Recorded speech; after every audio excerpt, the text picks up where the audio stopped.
We're so thankful for being here, and so we give praise and glory to the divine. Let us pray. Lord, we thank you for this time together. All these people who have come to experience, to be part of the experience of seeing, of hearing, of being a part of this historical event. The instruments that were crafted, the people who have crafted these instruments, the artisans who will be playing these incredible instruments, and the archives and all the different foundations that have joined in partnership to bring us these presentations. We thank you for all of these things. But most of all, we thank you for the music of Hawaiʻi, for the culture who's breathed life into them and continues to breathe life into our people. So let us join as a Kaʻio, as a community, that we offer ourselves in retrospect of who came before us, so that we may give to those future generations that come after us. Amen.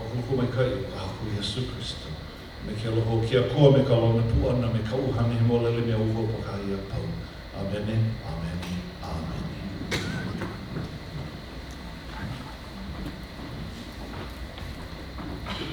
Aloha, aloha, aloha everyone. It is such a pleasure to join you this afternoon. My name is Shawn Yacavone. I'm the owner of Ukulele Friend. I'm also an educator over at Kapiolani Community College in International Education. And we are doing something very, very exciting today. As a matter of fact, you are a part of history today. This is the first time that we are putting on a concert. And specifically, this concert is very, very unique because it's not only a concert with some of Hawaii's finest musicians, but it is also a concert that's reflective of who we are as a community, who we are as a people, and what that history looks like, right? And so we'll be able to hear firsthand personal experiences about what it's like to play these instruments, but we'll also be able to hear the instruments as they were heard some 140 years ago for certain instruments. We have a variety of instruments, and this is just a small offering of the pool of instruments that we have available at the Hawaiʻi Music Archives. And what we wanted to do is, rather than focus on a lecture here, what I'll be doing is I'll be sharing a little bit about the history in between some of these amazing musicians that will be playing some of these instruments. And so you're really in for a wonderful, wonderful treat today. And I have to say that this happened also because of a community. This happened because of a community of people that believes in what we're doing. This happened because of a community of people that came before us. And that's why we have this wonderful and beautiful instrument that we all so love called the ukulele. So the Hawaiʻi Music Archives is a very unique project, right? Hawaiʻi Music Archives, if you're not sure, what is the archives? The Hawaiʻi State Archives is on Iolani Palace grounds. As a matter of fact, facing Iolani Palace, it's to the right backhand corner. And within within this building are all of the treasures of Hawaii over all of these years. And it's not necessarily specific to music. As a matter of fact, much of what is in there, when you think of archives, you think of documents, right? But a big part of who we are as a community, as a people, are all of these artifacts. And so many of those items are also in the archives collection. Now, recently, within the last 2 years or so, we embarked on a journey to build on this kind of upwelling and swell of interest in Hawaiian music and being able to capture this information, but also being able to share this with the community. There have been many people that have stepped up and donated items to advance this cause. And so in the archives collection, you will find all kinds of amazing, a repository of sheet music and methodology books, thousands of them. We have about 30,000 Hawaiian music recordings that even date back to 1903 with Edison cylinders and 78s and 45s, and so much material there that's waiting to be explored. The bottom right-hand photo here is a sound booth we recently ordered, and it's installed on the ground floor as well. And so that will allow people in the community to be able to come in and call down a historic instrument about 90%, maybe not all 100% you can call down. Of course, some are being fixed, but we basically will have an opportunity for the public to come in and play these instruments. And one of our partners is actually Mimo from Aquila Strings. And he's over in Italy. He makes true or genuine gut strings as they were made at the time these instruments were first created. And so what you hear today is really a reflective of what our alii would have heard 140 years ago, and what so many of our kupuna would have heard as you hear the sound. So take a step back, take a deep breath, and just enjoy the experience, because you are about to embark on something that is entirely unique. So within the holdings here, we have several hundred ukuleles. You can see Dr. Yasu with the wall of ukuleles there. There are also molds, our friends from Madeira. Also, where the parent instruments of the ukulele came, also contributed to this as well. And so we have a repository of not only ukulele and sheet music and methodology books, but also old forms, new ukulele forms. We want to perpetuate the culture not only of playing music, but also composition. Also, in terms of lutherie, right? Building instruments, right? We also want to perpetuate the education of playing. And so there are so many partners, and these are just a few, but within a short period of time, there are so many people that say, I want to be a part of this. And you have to ask yourself, why is that? Well, why is because this story of the ukulele really is the story of who we are. It's a story of who we are as a community, who we are as a people here in Hawaii. So the top left-hand image here is called the Honokaupu district. This is in the downtown Chinatown area. And there's a small area there that is really the birthplace of the ukulele. And during that time, when 1879, right, the SS Ravenscraig, a British cutter that came from Honolulu that brought plantation workers to work here in Hawaii. On that ship there were 423 passengers. They arrived on August 23rd in Honolulu Harbor. Little did we know, or did they know at the time, how transforming their arrival would be to the shores of Hawaii in terms of music and what that would mean. And so, but during that time, you may not be able to see this, but I have an image here that is in English, in Hawaiian, and in Portuguese.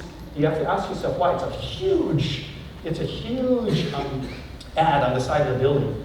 And that's because of how multicultural, right, our society has been since that time.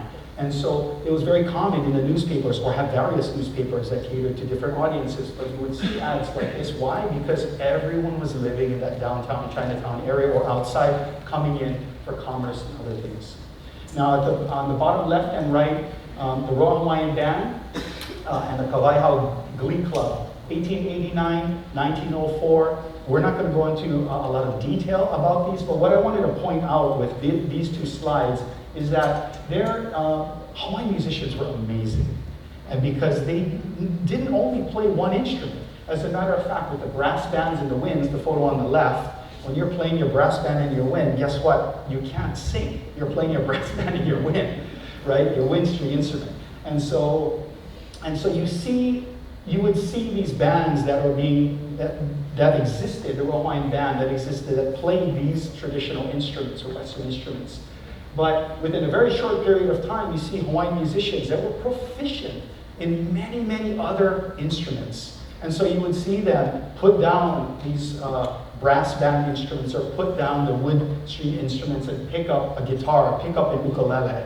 And that is a vastly different type of instrument. And so the caliber of musicianship and the flexibility of these Hawaiian musicians, in addition to that, Hawaiian musicians are amongst the first, if not the first, to add vocals while they play themselves.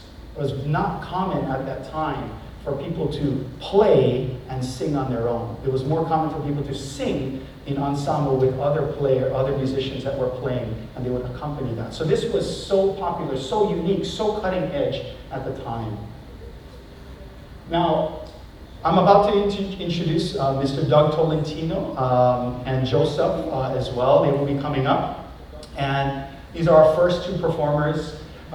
Really special set of musicians that we have today. Doug is of course, a Hawaiian artist, he's a musician, but he's a genealogist as well. And so part of what I am asking our musicians to share is not only who they are as musicians, but where they are. Where are they from as musicians, right? For all of us, we have a story that we tell about grandma, about grandpa, about what island he came from, our heritage. That's very much true for all of us. And Doug is going to share a little bit about who he is, and Joseph will be playing lap steel. And so I would like to welcome them up at this time.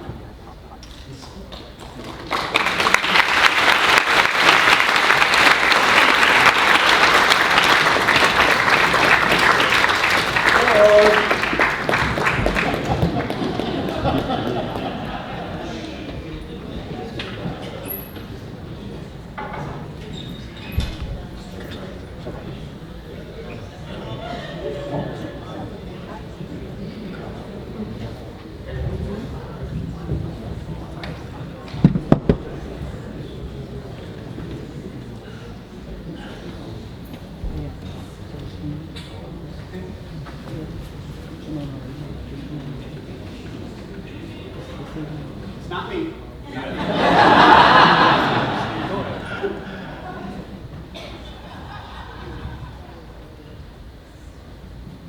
You'll be right out. Thanks so much for your patience. Can you tell it's our first run? Well, we're really excited, and as they make their way up to the front, I'll tell you a little bit about some of the instruments that we have up here.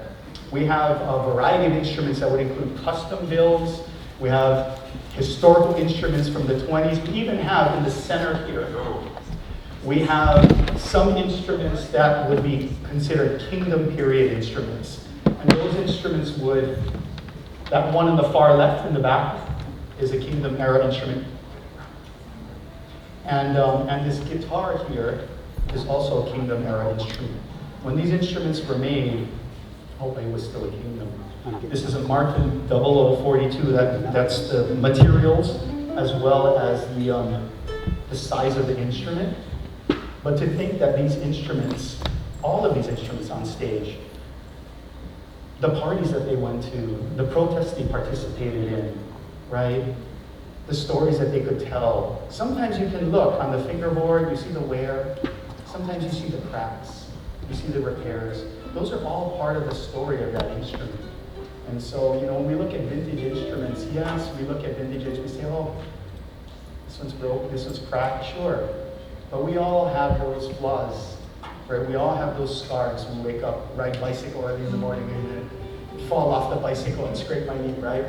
And that's part of the story of what we're trying to tell. So we are repatriating these instruments back to Hawaii, but we're also going through meticulously and working with partners to have them restored, get them to playable order, and then tune them and string them up with strings that would be period specific, and then share the sound with all of you. And so once again, please welcome Doug and Joseph.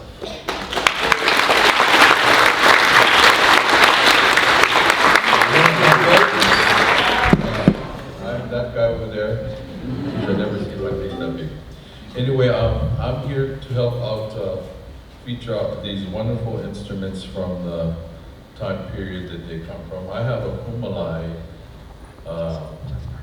ukulele, 1917. But Shawn told me to give a little background of myself. I'm of a Hawaiian, Filipino, Scottish, French, Italian, so many other ones I can't even remember. But I'm kind of a mixed bag of many different cultures in my family history. But I didn't get to be born here on this Aina of Hawaii. My father is from here. He was raised by his Hawaiian grandmother, and he was a native speaker. And so I lived most of my young life in California. And so we got Hawaiian music in the household because of my father. And he gave us the opportunity to hear the music in the language. And so When I came back here to Hawaii in 1979, after I graduated, I was pretty much engulfed by my dad's family and to learn the history of my family. And so I got to learn the history of Hawaii, and I got to learn the music and the chants because my family were a hula people. And so I became an entertainer, and I started to do Hawaiian music because of my background with my family and what they did.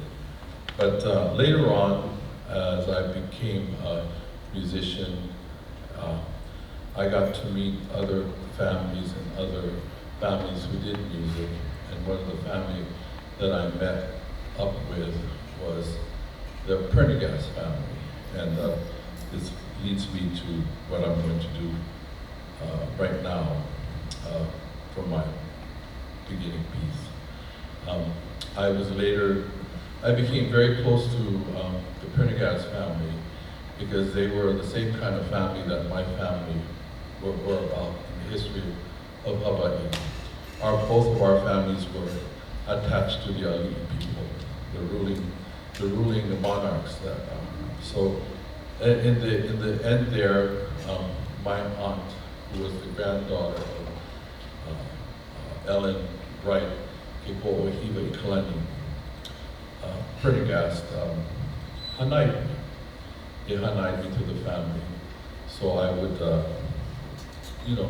pursue the legacy of their family and the writings of their family. So this song we start with is a song called Kalanana, or better known in the writings of my Hanai grandmother, Ellen Wright Prendergast, as Mele Aipohaku. And it was originally named that. And this song is really interesting because at the times when there is huli in our islands, of Hawaii, this song emerges for the purpose of not talking about the past regressions or the things that happened to the Hawaiian people, but really to unite the people of these islands to continue to believe that they have a right to be here and a right to take and be part of this islands of Hawaii, as the song says. So this is a song called Mele Aipohaku, Kalananapu, or Mele Kapoi Aloha Aina. Okay, here we go. Oh, and I'd like to introduce my great friend here, who's a steel guitar player, and he's going to be playing on a trichome, 1928 trichome. This is Joseph Zayac.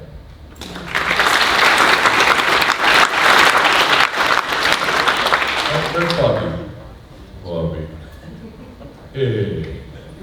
I'd like to acknowledge this, another wonderful master steel guitar player in the audience, Bobby and Gunn.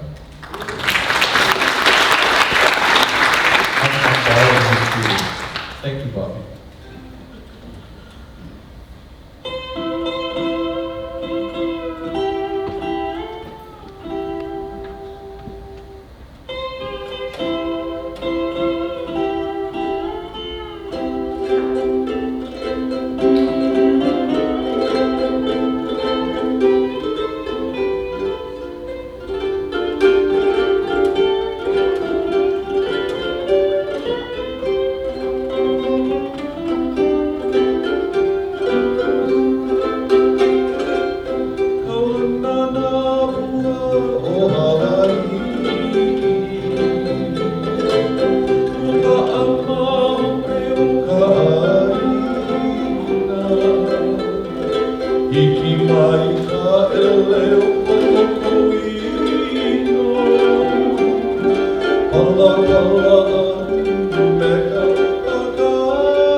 I chose this ukulele, the Kumalai, 1917 Kumalai, because this man, Jonah Kumalai, was raised by my family because he was related to my family. We all come from Kohala. We come from the family known as the Naiole family. And so Joseph Kumalai, grandfather, was the cousin of my great-great-grandfather. They were first cousins. And they were statesmen in the island of Hawaii in the district of Kohala. So my ancestor and Joseph Kumalai's ancestor was the legislator of South Kohala, and my ancestor, his cousin, was the North Kohala legislator. So we were Ohana. That's why I chose this, because a lot of this that I'm doing, it has to do with family. So we're going to do another song that pertains to Lili'u, and it's a song called O Makalapua. And from my understanding from Mr. Manu Boyd, he believes that his ancestor Naha Harbottle was, or Naha Hak'ole Harbottle, was the one who penned this song at the birth of Lili'u Okalani for the mother, her mother, for not her natural mother, not her birth mother, but her Hanai mama, who was Princess Pauahi's mother, Konia. So this was at the request of Konia, because she Hanai Lili'u Okalani. And they don't say who really wrote the music to this. There's not a clarity. There's some information that I know of, because two of these composers who supposedly had their hands in putting the music lived with my family. One was Mary Jane Montano, and the other one was David Nape. And they believe that Jane Montano did the music to this, or David Nape most likely, because he had the musical skill. Jane had the knowledge of the language. Well, they both did, but she had the lyrical skills. So we're going to do the song O Makalapua.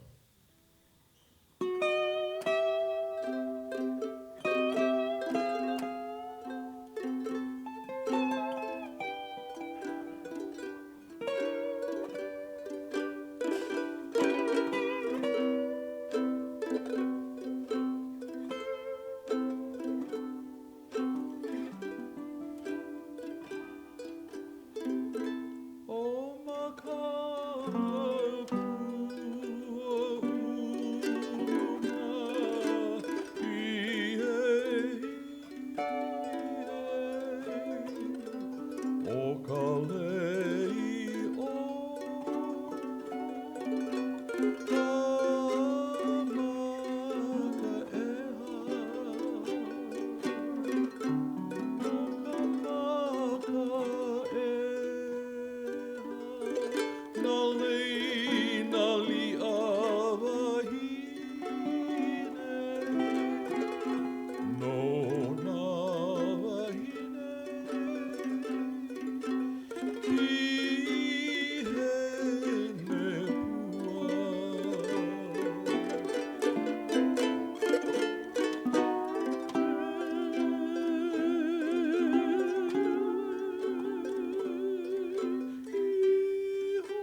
Mahalo.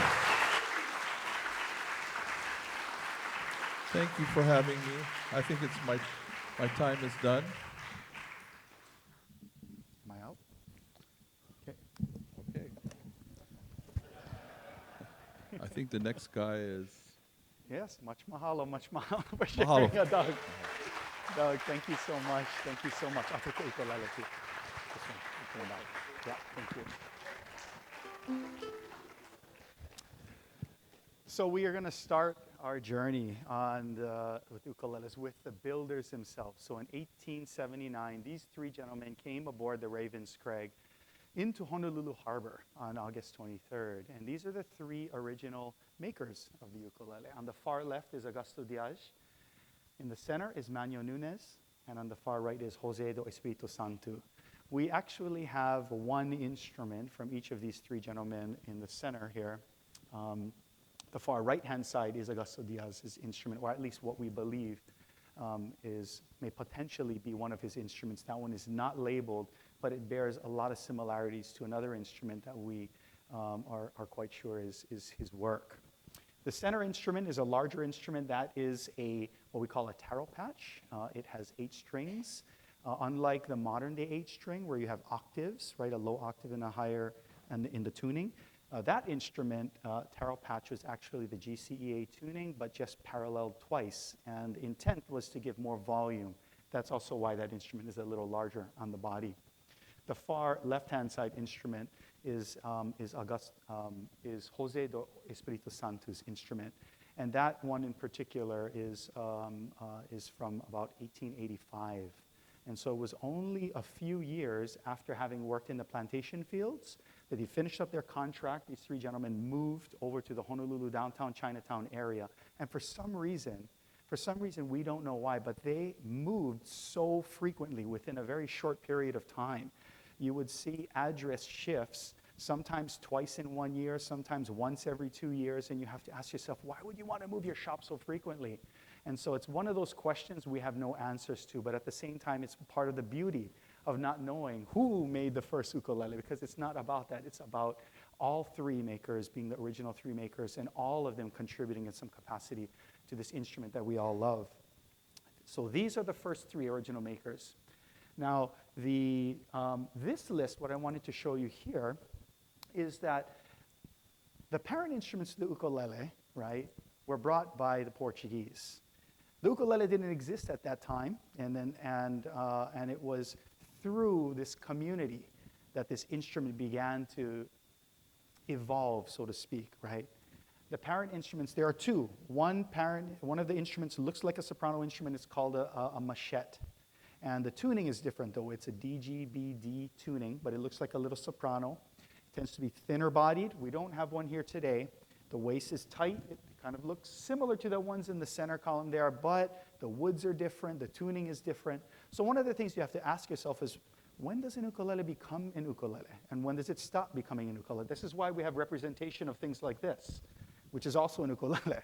It's an harp ukulele. We have representations of cigar box ukuleles in all kinds of different shapes, pineapples, figure-8 shapes. They're all part of this beautiful instrument that we call an ukulele. But if we were to look at some of the historical builders, for example, there are amazing people throughout the world, and many of them are dear friends of mine and of the music archives, that are making ukuleles around the world from different countries for obvious reasons. We think of Chinese-made ukuleles because they're accessible, some play and sound great as well. You can give them to the kids, but there are also people performing with those. But we also have, historically, Chinese ukulele luthiers. Now, these were people that moved to Hawaii, immigrated to Hawaii, and began to build instruments out of Hawaii, right? So they were not made overseas, they were made here in Hawaii. We also have ukulele that were made as early as 1898 from Hawaiians. We also have ukulele that were made by Portuguese, Machado, Japanese, Hirokawa. So when we think about the ukulele, we think about the original three makers who were Portuguese, and they play an important role in this process of what had happened here and the evolution of these instruments. But like everything that happens here, we share food, we share culture, right? We share traditions across our culture, the various cultures here in Hawaii. And this is what was happening with the ukulele. Some people shared workspace, some people, their workshops as well, and so you see some of those influences. But when we look historically back at the ukulele, it was not only one culture. And this is, to me, this is the beauty of the ukulele. It's that it doesn't belong to a single culture. It belongs to a community of people. Just as we represent so many different cultures here in this room, and for those of you viewing online as well, so too is this true for the ukulele. And so this is just not comprehensive. The intent for this is just to have a snapshot and just to show diversity and show that this instrument has been beloved, is beloved, but is also embraced by the community and exists because of a community of people. That being said, I'm going to welcome our next musician. Koanui-Souza is a kumu of hula, as well as a fantastic musician with the group Valea. Please welcome him as he comes to share a little bit about who he is and his music traditions, but also share a little bit about the instrument that he's selecting and why. So I'll turn it over to him. Mahalo.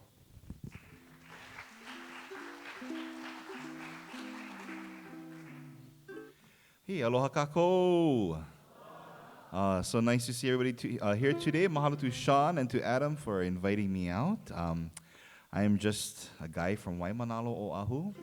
And as he said, I'm a kumuhula. I started teaching quite some time ago.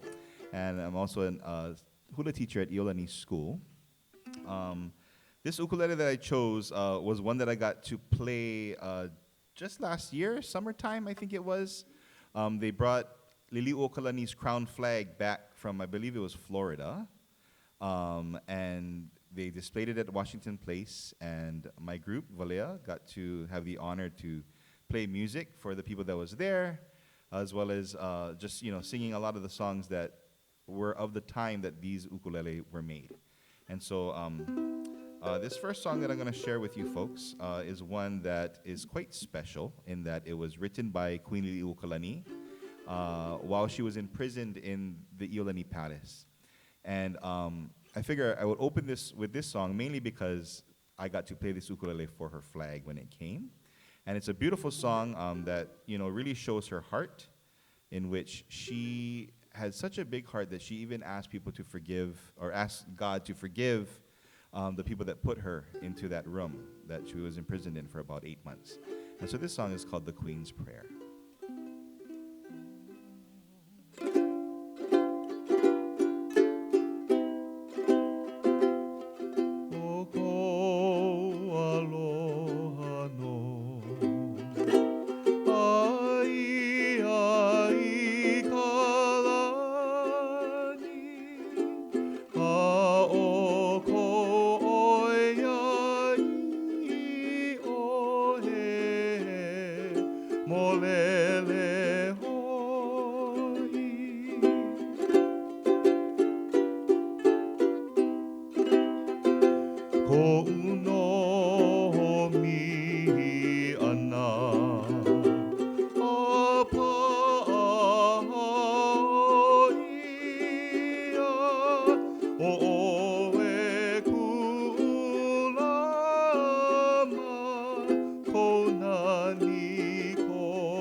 Mahalo. This next song I'm going to do for you is one that was written by her brother, Kalakaua, and he went by the pen name Figs. And he used to write a lot of beautiful songs, and a lot of them were kind of rascal in nature. And so the name of this song is called Kaʻoniakamoku, and it just means the movement of the ship. So I'm going to let your imagination take you, because we want to keep this a G-rated performance. But that was a great thing about our kupuna is they wrote many songs about things that were celebrated that maybe today, you wouldn't see on public TV, yeah. But nonetheless, we're going to do this song, song entitled Kaʻoniakamoku.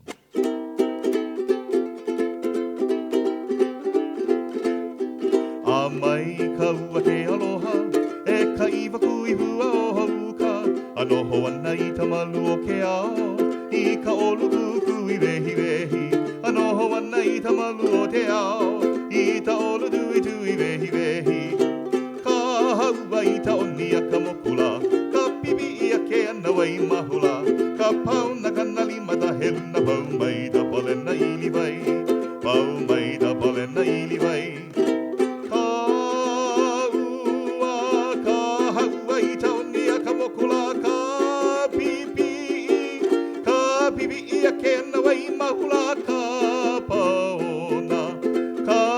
Kanali mada helu na pau mai da pole na ili vai, pau mai da pole na ili vai. A mai ka ua ke aloha, e ka iwi gui bua o hauka, anoho ana I ka malu o ke ao, ai ta olu hui hui wehi wehi, anoho ana I ka malu o te ao, ai ta olu hui hui wehi wehi. Ka haua I ta onia ta motula, ka pipi ia ke ana wai mahula, ka pau na kanali mada helu na pau mai ta pole na ili vai, pau mai ka pole na ili vai. Ka ua ta haua I ta ʻoniakamoku la, ka pipi ia ke ana wai mahula, ka pau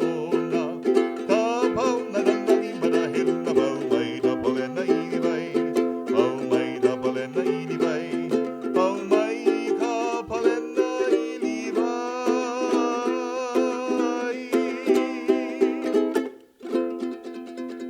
A song entitled Kaʻoniakamoku.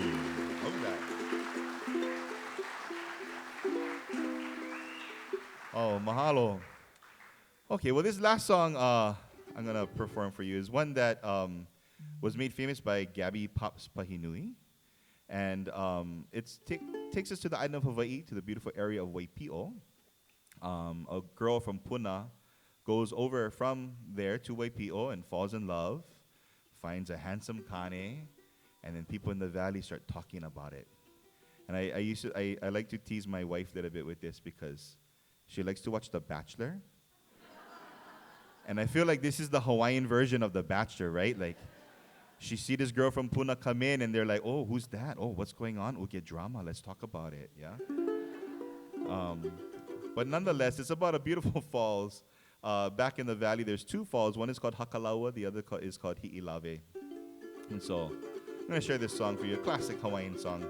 I think it was written in 1902, a song entitled Hiʻilave.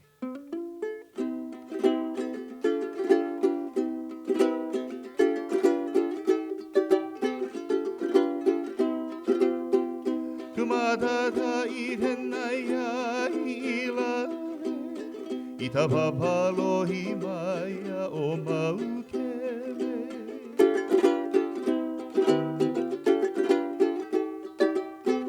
Kumakaka I kenai a Hiʻilave, I ta papalohi mai a o Maukele.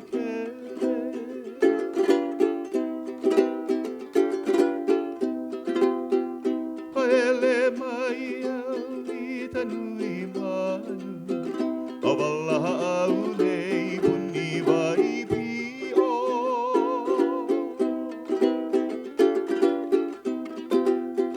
Ole no mau e loa a mai, a he uhi wai e no te tuahiri.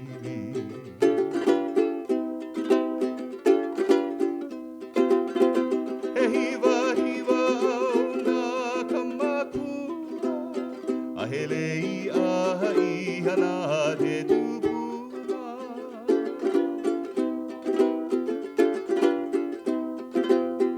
No puna ke ala I hali ia mai.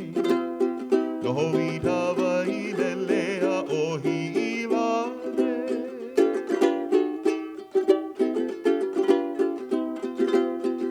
A ina ia mai ana tapuana. Tumatata I tena iahi I lale.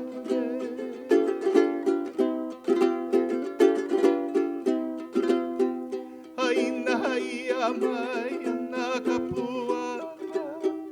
Tumatata I tena iahi I lale. I lale. I lale.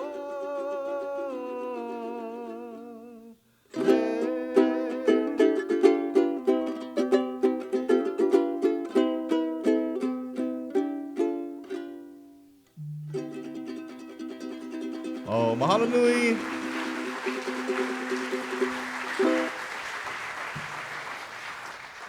Much mahalo, Ku, for sharing your mele and mana'o with us as well. I wanted to share a little bit about this particular instrument because it is one of those mysteries for us. There were many ukulele that were made around this time, 1920s, made here in Hawaii, all koa instrument, that bear kind of these generic decals. This one has a coat of arms on it, and you can see this very ornate rope binding, which follows in the tradition of the Madeiran woodworking skills. But what is fascinating, or part of the story of the ukulele, is that this bears no label or maker's mark. This is an example of an ukulele that is kind of the unsung heroes that we don't know who made, but contributed in tremendous ways to the popularity of the ukulele. The three gentlemen I spoke about earlier, that the first original makers had passed away in 1905, 1915, and 1922. The Pan-Pacific Expedition of 1915 in San Francisco is what really moved things forward for the ukulele, with Kumalai and others that began to see and hear this instrument and hear the vocals being played, just as you heard Ku share with us today. But who made those instruments? So part of that story are all of this community of people that were building instruments, and sometimes, or in many cases, not under any sort of name. Right? They just made the instruments because tourists were traveling through. They were selling these instruments. They were purchasing them as souvenirs. But that's a big part of the story of the ukulele. So what you had heard here today is a 1920s all koa, no name ukulele. But it's so beautiful that this instrument, 100 years after it was made, continues to sing as a result. And the fact that we don't know who it is part of the beauty of the story of the ukulele in Hawaii as well. So much mahalo to you, Ku. Mahalo. And you know, I think a beautiful name for this ukulele could be Ku. Yeah. So good, so good. So we'll move on a little bit here with our lecture into the Hawaii players. Once again, this is not comprehensive, but it's meant to show a little bit about the diversity of people over the years that have been playing and have treasured the ukulele.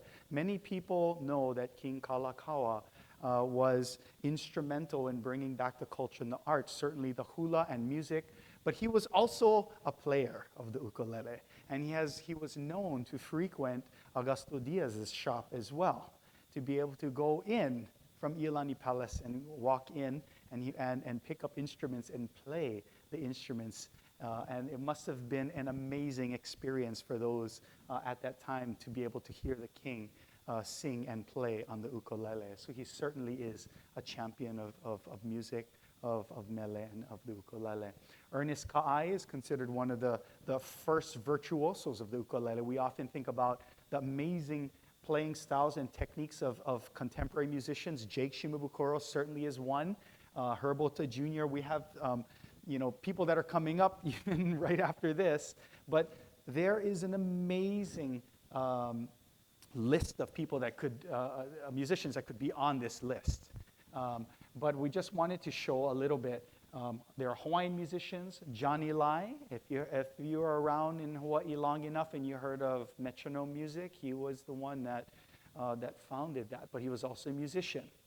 Jesse Kalima, amazing musician, right? He's one that one of the earliest people that we know, I believe, that began to use low G, if I recall as well, the low G tuning, and the larger size instruments as well, right? If you notice, majority of these instruments are the smaller soprano sized instruments, right? And then in the center here, we have Antonio Santos and Angeline Nunez. Angeline Nunez is is the daughter of, the wife of Julius Nunez, who is the son of Manyo Nunez. But they co-authored a book, an instructional book, but they were also musicians. The legendary Uncle Eddie Kamai, right? We think of amazing Hawaiian musicians in ukulele. Don Balduria, Filipino musician from Hawaii, amazing, amazing musician, championing these, but different ethnicities, but championing this instrument. Bill Tapia, who lived to be 100 years old, he played at the opening to Royal Hawaiian Hotel, and then he played, when they, at the 100th year celebration. Remarkable, right? Portuguese. Harold and Paul Summers, transplants to Hawaii, musicians in the Waikiki scene in the 1920s. Lyle Ritz, also short stint, lived here in Hawaii as well. In the 1950s, released some albums in playing the ukulele as well. Uncle Benny Chung, who we are blessed to have in the audience today as well, as Dr. Bryan Yasui, and Herb Ota Sr., just remarkable musicians. And they are doing phenomenal things to share the culture of who we are as a community and as a people. So this, once again, just showing you that the ukulele really, in terms of the musicians, in terms of the builders, are really a variety of people of different ethnic backgrounds. Just reflective. This instrument is entirely reflective. It's almost as though it's kind of the manifestation, as it might be, of who we are as a people and culture. That's what the ukulele is to me. The reason I love this instrument so much, and I play basic chords, I love the history, but the reason I love this instrument so much is my mom is from Kauai, my dad is from New Jersey, but I lived in Japan. And so I'm a local boy raised in Kaimuki that speaks Japanese, Filipino, Italian. But that's what we all are. We're a mixture of cultures, and we speak different languages, we eat different foods, and really that's what the ukulele is. And so as we continue, I'm going to bring up our next musician, Kamakakēhau Fernandez.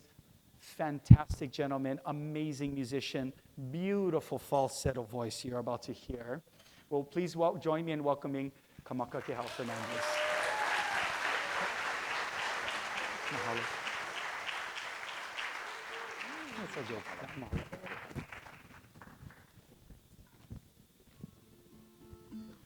Okay. Aloha nui kākou. What a beautiful audience we have. Thank you for coming out and supporting. And mahalo for having me here this beautiful afternoon. I'm always honored to be able to share. My mo'olelo began on the island of Maui. Well, actually, the Ara Island, Little Rock, Arkansas. And then came to Maui at 6 weeks old. I have so much appreciation to be raised and brought up in this beautiful culture, Hawaii. And later in my life, I entered in several different contests, high school brown bags to stardom, and that was pretty much my start. And the more I did it, the more I felt that this is where I needed to be. And being a Hawaiian language student graduate, I also felt that kuleana to ho'omau to continue what I've learned. There's no sense on just holding it all for myself. So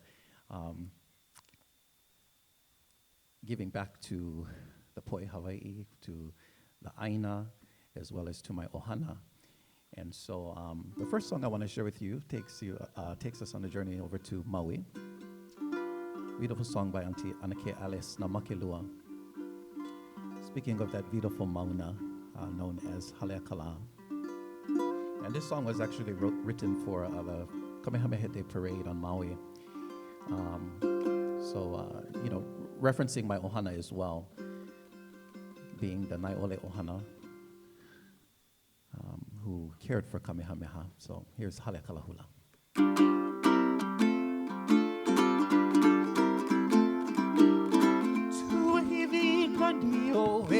Haleakala, kaulana hoi oe, kuhukila kila. Tuahivi nani oe, haleakala, kaulana hoi oe, kuhukila kila. O makau ia, aua kaulana, e kaohi ia iho o Kala'au. Hau kiue kauala o Ka'aina, me kamakani ahe, ahe olu olu. Puana ka iloha, a Elohe ia, kuahiwi lani oe, Haleakala.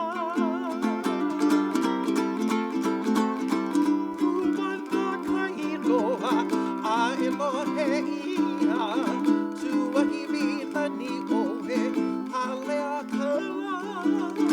Haleakala, Haleakala.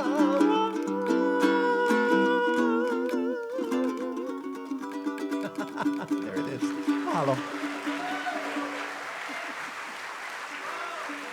Oh, yeah, mahalo nui. So I chose this this lovely, I'm going to consider it a plant-based ukulele. Hello. Because it was made out of plant fibers. It's called the ʻIkoa. And of course, it's a blackbird, so because I can.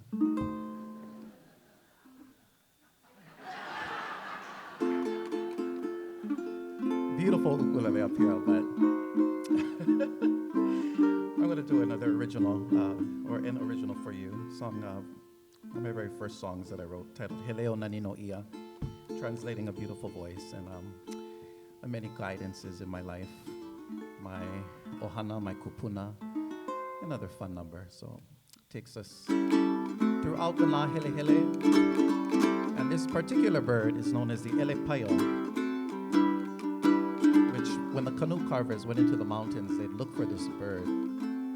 And of course, if the bird was plucking at that tree, no karam, ho'ailona.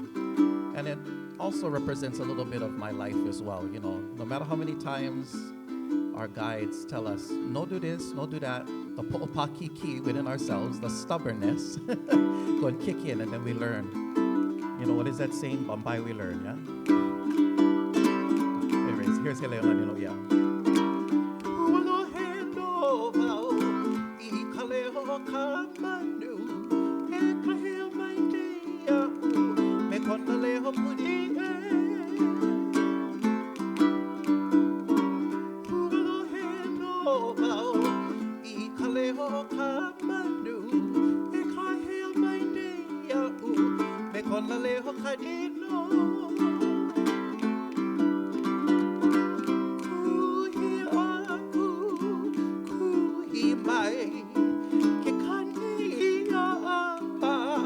Kamanukua hivi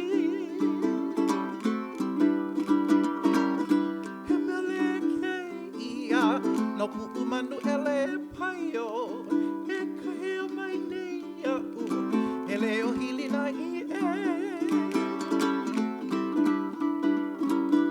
Hemeleke ia no kuumanu ele paio e kaheo mai nei au ele o hili na i e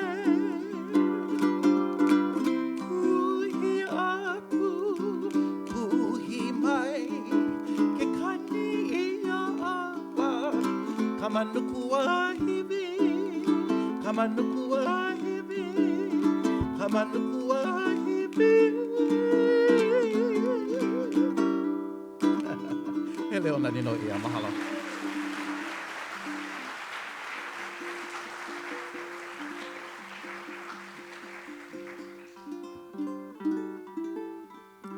So, ever since I started Hawaiian music, it was kind of a surprise, a little bit of a shock to most people. They didn't expect Hawaiian music to come out of this brother. No, like that, brother, you know. But there had been so many as well that have just embraced and encouraged me along the way, which also allowed me to continue. And I'm reminded of this next song, a little bit of a rendition of this, but takes us to Hawaii Island. And it's a song titled Kamalani o Keaukaha, a song written by Antilina Machado. And, you know, she wanted to honor the people there of this beautiful neighborhood. And, you know, she kind of had a similar story as well, you know, not really fitting in at some points. And it was the people of the island that embraced her, the cherished ones of Keaukaha. So hope you enjoy this one. Mahalo nui once again for having me.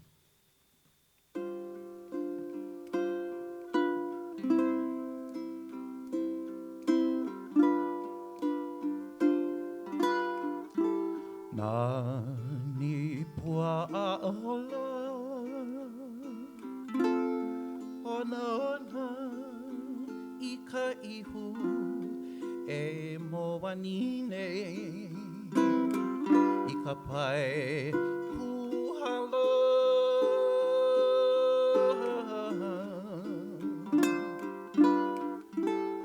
me hana ku poli i ka hanu a ka ipo e ho ipo nei me ka pai puhala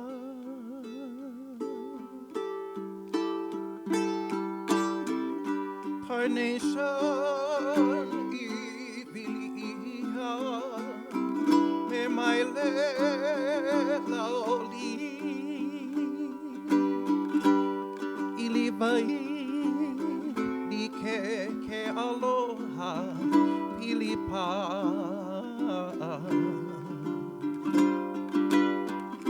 darling sweet lay olona oia kaha e ho ipone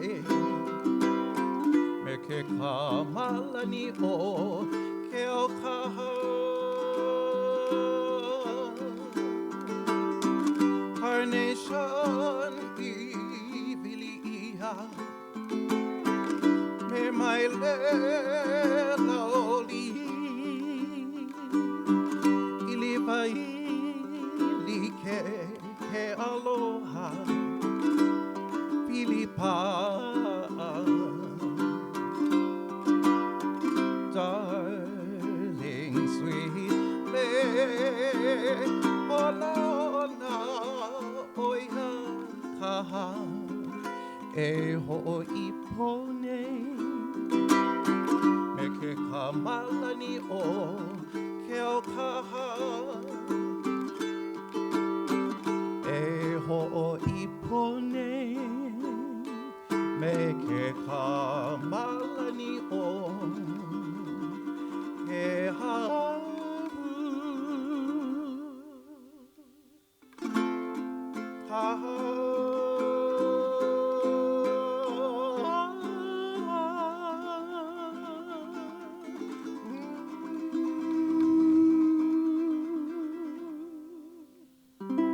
Mahalo nui.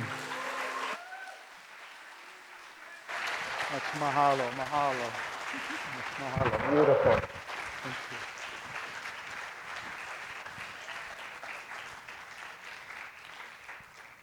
So as Kamaka had shared with us earlier, this particular instrument is quite unique. We chose to have this instrument represented here because of the materials used. One of the things we ask ourselves, right, even now, is when does an ukulele become an ukulele? When does it stop becoming an ukulele? This is not made of wood, right? It's a plant fiber, and they press it into this mold to make this instrument. But you can hear that it sounds wonderful as well. And so the story of the ukulele continues to be told. So we wanted this to be here because it represents more contemporary times and materials and methodologies and approaches Some of the wonderful people that are sitting here in the audience as well are also builders. I see the Ukulele Guild of Hawaii and Waialua Sky also being represented here. Much mahalo for coming out. Yes. Yes, and so to be able to share the sound of these instruments in very innovative, in creative ways, right? The Souza family from Koanui-Souza are also here. Much mahalo for coming as well. Yes.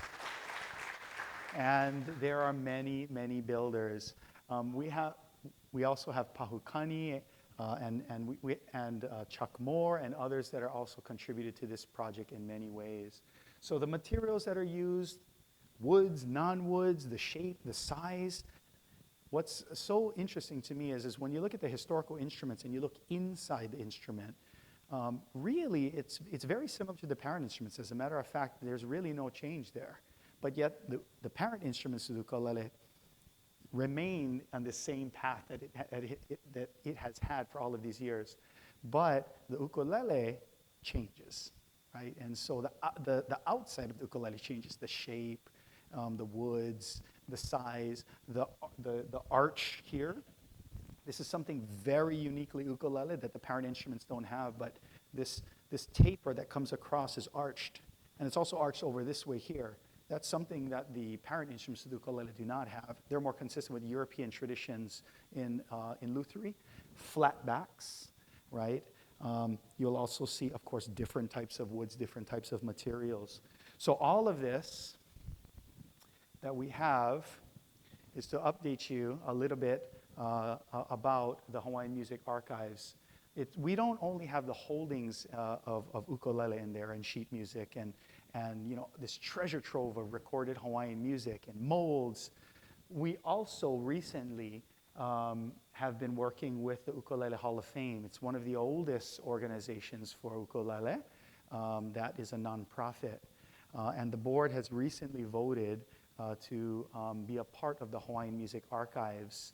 And so we're really excited to be able to bring this opportunity to all of you here in Hawaii. They have a treasure trove of ukulele and so much more. So much so that Dr. Adam Jansen, who is our guru running the tech in the back there for us this evening, came super early to set this up with Jesse.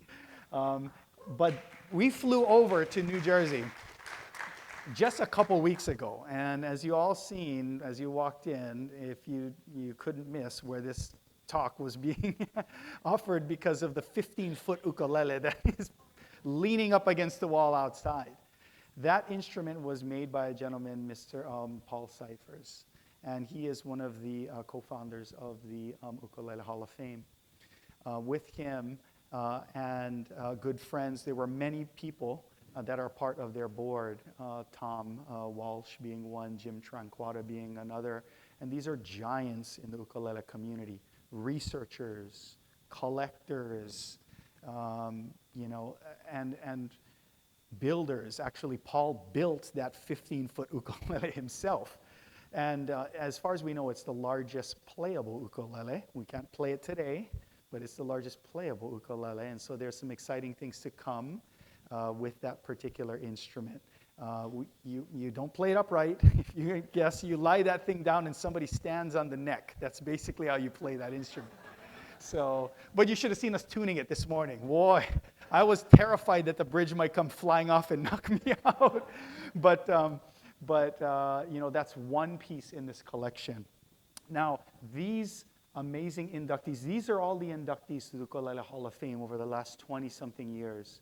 And so the board will continue to induct in members every year, and they are discussing who those inductees will be.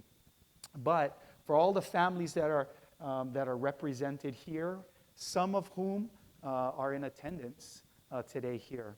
And so let's say our sincerest mahalo to all of you. If this is if your family member is also represented here. But on the broader picture, all of our families are really represented by this community of people and all of these amazing people that move these things forward. So let's have a round of applause for all those wonderful people that contributed to this.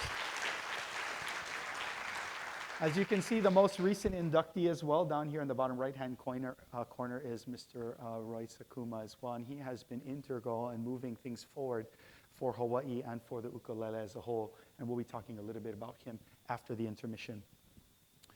So the Hawaiian Music Archives, we recently, we wish we had a little bit more time for this particular concert, but we were able to get over to New Jersey. And while we were there, we had 3 days to pack up about 650, close to 700 ukulele. That was part of the collection with 2 collections, actually, Tom and Noonie Walsh collections, and also the Paul Cyphers collection. Now, for us at the Hawaiian Music Archives, a part of what we are trying to do is allow people the opportunity to tell the stories of their family, of their kupuna, and to educate our keiki. That's our kuleana, right? So to be able to do that from Hawaii and be able to partner with different organizations, whether it's on loan, whether it's through acquisition, partial purchase, whatever it might be, we are really excited to be able to work with all of you to move this forward. This is one such example. So much so that I've never been so excited to go on a trip and stay in a single house and work from 8 in the morning to like midnight packing, ukuleles. But this was, it was a fantastic opportunity to see all of the history. And as you pack these instruments, yes, we're getting it done. But really what we're talking about is people's livelihood, people's stories, and all the places that those instruments, they represent, where they played, what they did, where they came out of, where they were collected, who had these instruments beforehand. And that's part of that bigger story that we hope to be telling a bit later. And so with this, there were boxes and boxes of sheet music, also Hawaiian music recordings, some of the rarest books in ukulele world that you can imagine. All of those are now at the Hawaiian Music Archives. We have a lot of work to do in terms of cataloging this. We have to index, we have to catalog. We need community volunteers. This is a community-based project. And so what you're hearing today is just a fraction of what we're doing by sharing the sound of these historical instruments. But really what we need is we need volunteers to be able to come in, sign up, whether it's once a week, 3 times a week, whatever it might be. We have to go through that, which is, by the way, the recent acquisition of those 2 large collections and everything. We put them on pallets, flew them on the plane, and got them back in about a week. About 20,000 pounds worth of ukuleles and ukulele ephemera. It was quite the undertaking, but really an honor to be a part of. But this opportunity, we want to extend to all of you. There's this clipboard on the outside, and we're going to break for about 15 minutes for intermission. We're going to continue with a little more lecture, continue with a little more fantastic music that we have lined up. But there is a clipboard out there. If you want to be a part of this effort, you can sign up on the clipboard and join us as we move this forward for our community. Now, you can also email us, which is music. I should know this. Hawaii.gov, that's it. Music Archives. Can you tell? I'm a volunteer, but he's still my boss.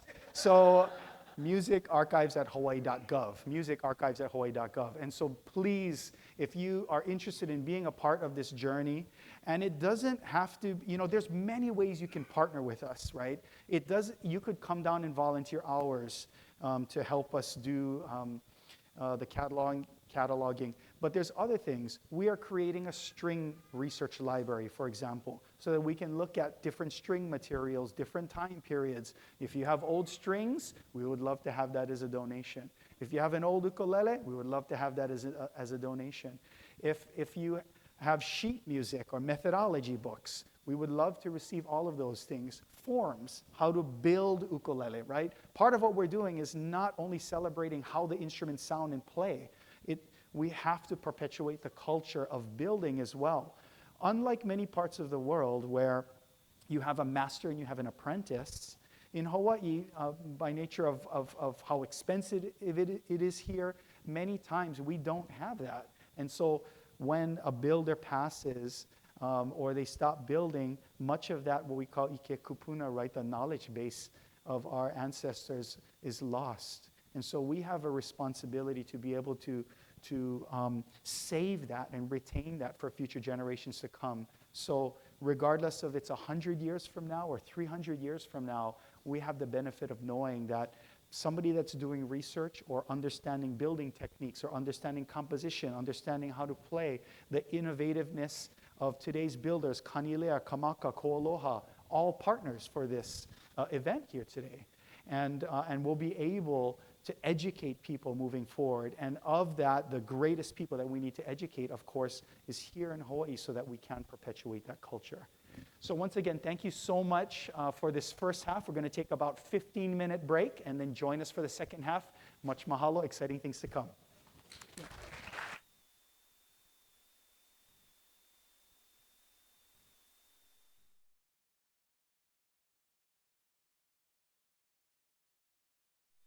Welcome back. And we're going to continue with our program. As you may have noticed, we're running a little bit behind. I hope you're enjoying yourself. Yeah. We are currently at about the halfway point. So just keep that in mind if you have some things that you need to take care of. We have an amazing lineup of musicians that are waiting in the queue as well. So we hope that you can stay with us, whether you're online or whether you're here in person. So our next performer is a dear friend as well, Uncle David Kaʻio from the Laʻia side of the island. Actually, originally from Maui, then over to Honolulu. And I'll let him share a little bit more about his side of the story. He's going to be playing a couple of instruments that I thought I would point out as well. The one that he is holding here now is a Martin 5K. 5 is the style that they made. 0, 1, 2, 3, and 5. They never made a 4. And they made these in mahogany, and they made them in koa. So for those of you who may know, the Martin Guitar Company is not here in Hawaii. This company is in Nazareth, Pennsylvania. And they did a tremendous service to the story of the ukulele by partnering or by selling these instruments through their dealers and so forth, because the demand was so high. And they cataloged, they're one of the earliest companies to figure out, how to catalog and do all of these different models. The one that he is holding here is quite special because this model is made entirely of Hawaiian koa. And so to make this instrument, we live in a world now where everything is instant, is instant, right? You want to order something online, and then you order on Amazon, and then you get drop shipped by FedEx in a day or two. That's the reality of where we live now. But this instrument, if you think about it, the koa had to come from Hawaii on the ship to the West Coast, on the train to Nazareth, Pennsylvania, a handshake for an order, right? No more PayPal, no more Venmo. And you basically, that's business in the old ways.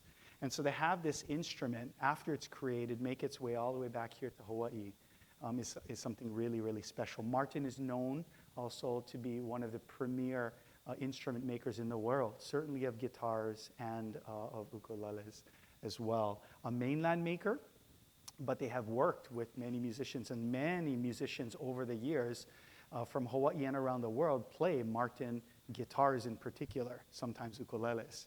So what we'll hear here is a very special ukulele that he'll be playing, and he'll share a little bit about the mo'olelo behind the song. And then he will play this very special instrument thereafter. This instrument is a Kingdom era guitar that Martin also made, and this guitar is, the size of the guitar is what's called a double O, so it's a little bit larger than the small parlor-sized guitars. It is Adirondack top, but it has Brazilian rosewood back and sides. What's really unique about this instrument, if you notice that the bridge is white, right? as is the tuners here. The bridge and tuners are actually ivory, because this was a time period in which those materials were accessible, they were used. The binding here is not, but these materials are. And this instrument actually was constructed in 1891. It sounds beautiful as well as many of these instruments, and certainly that Martin ukulele. So you'll be able to hear this instrument in a very special tuning that I will allow Uncle David to share with you, but it will be played in Hawaiian slack key as well. And so you'll be able to hear that. With that being said, please join me in welcoming Uncle David Kaʻio.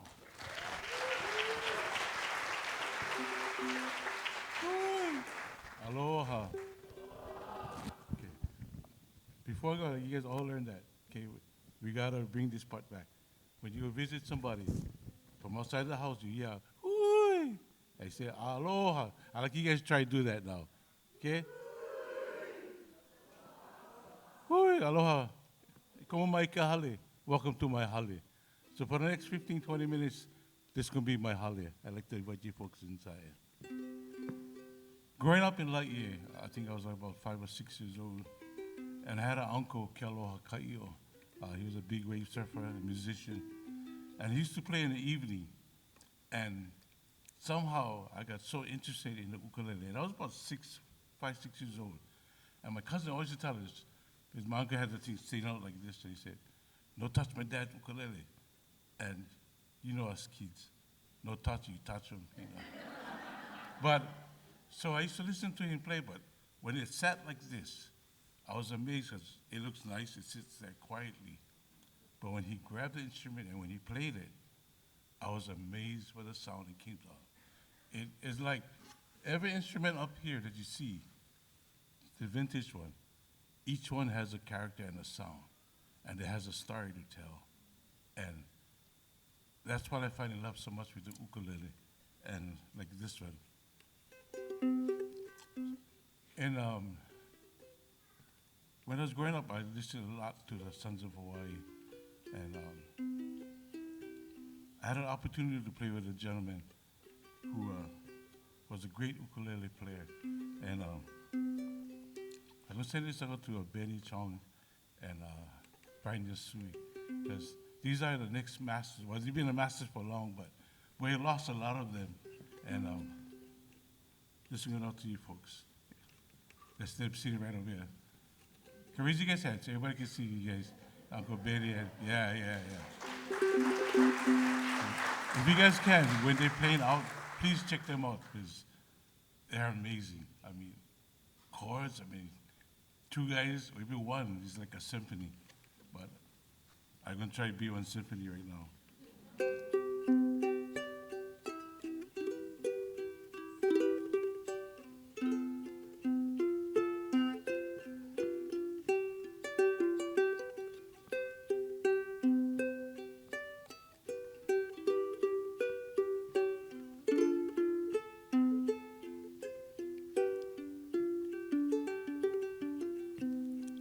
Every time I look at you, I just don't know what to do when I see you. Since you came into my life, and such a change can't explain.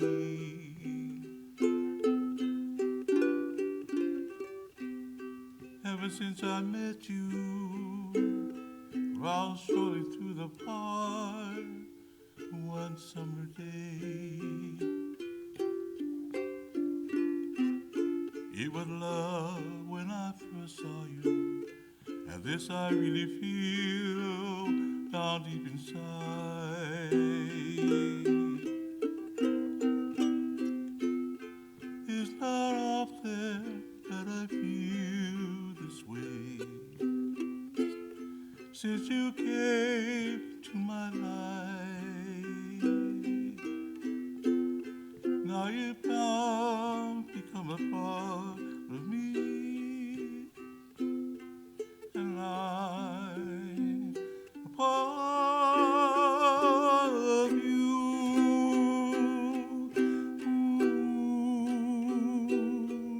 Ooh, ooh, ooh.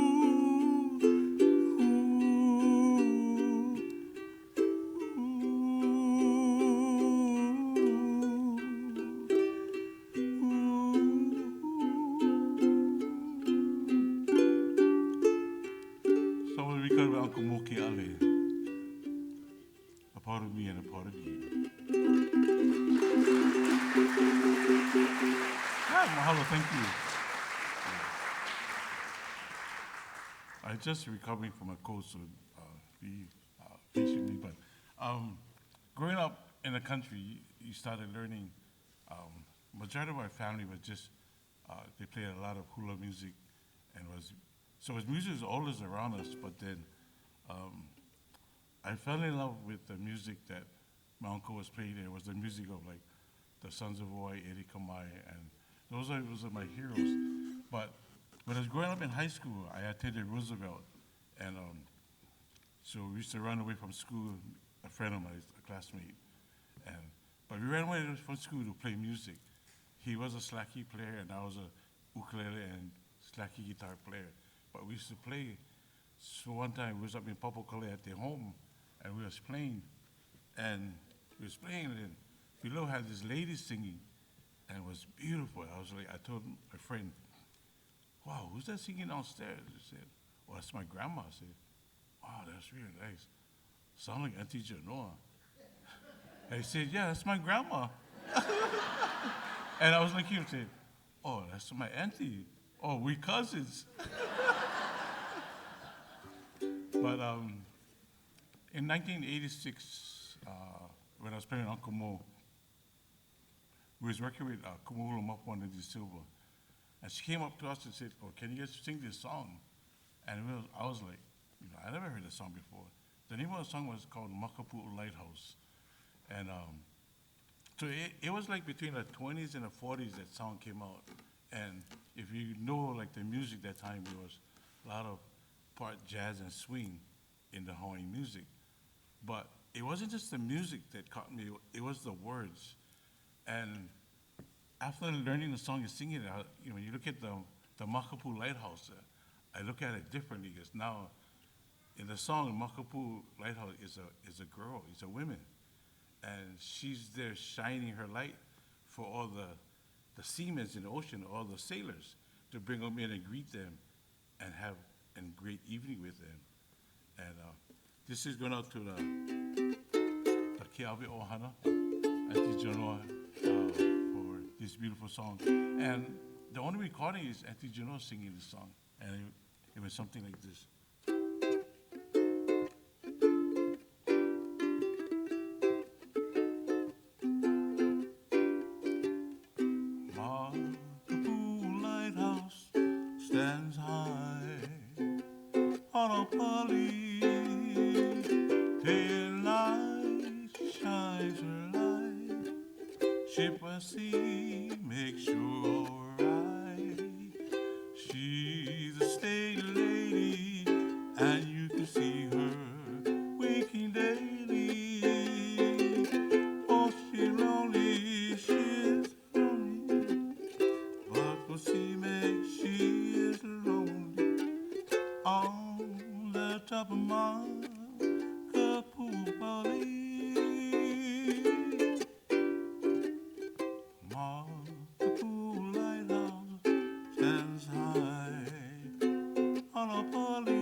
Mahalo, thank you. So, we was living up in Paoa. Well, we live in Paoa Valley, and we had a lot of parties that the family hosts. So, this is a little skit for you guys, but this is what happens when you go to a party, and you're a musician, and you get all the kupunas in the house. And you know the kupunas are the boss, so no matter what you're singing, when they come up and they're talking to you while you're singing, you gotta pay attention. So this just happen when you're playing, and then when kupuna come to you, and you gotta like stop what you're doing and do this song, and not they're gonna whack you. Especially when they're walking with the cane.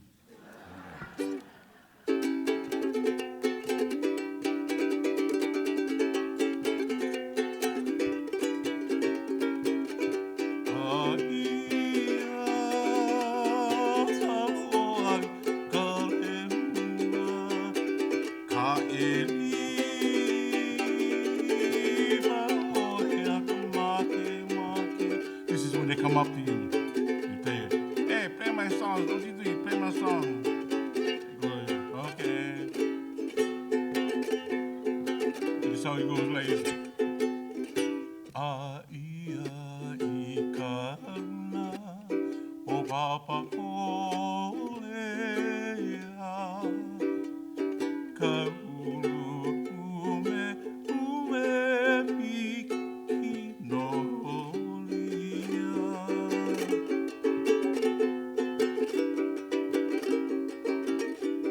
Haina ia mai anaka puana ka ua ume mike no lia.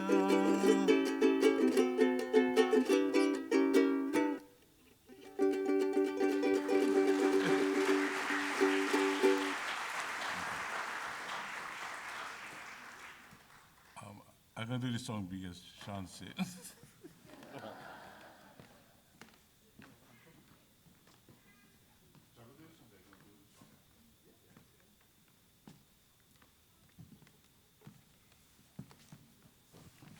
Did you tune this? I told you for tune this because I don't like tune no more.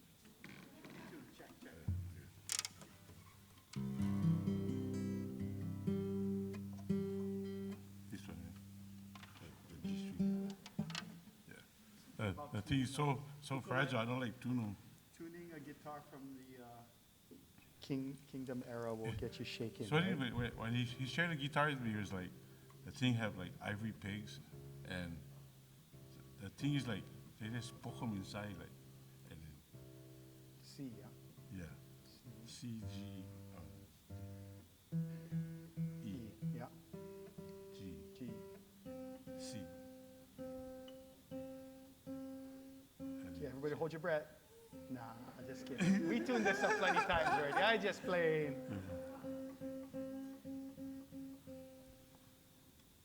So that one of the tricks with these older instruments, when they're wooden friction tuners, ivory slides a little better, is to hold the back of the tuner here, put your finger at the front and push together.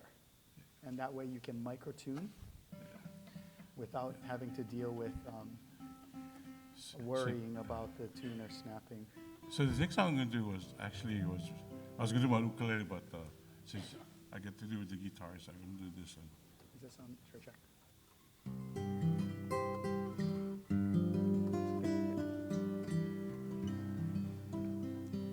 So the tuning on the guitar is from the At.there Ohana.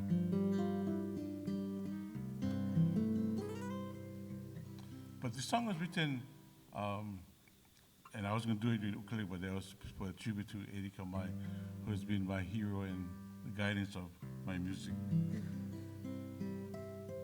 But this song comes from the beautiful valley of Waipio. It was written by a gentleman named Sam Li'a. And he said in the song he wrote for his beautiful wife, who has since had passed. But he said in the evening he would walk out when the winds are blowing and the sea breeze is strong and the moonlight is shining. Sam Li'a would walk with his cane out into the ocean, towards the ocean, to the side. And what he would do is he'd watch for the sea breeze and the wave crashing, and the mist comes up over him, and he'd look at it. And what he's seen in the mist, he'll see his beautiful wife, and he called her Hina Hina.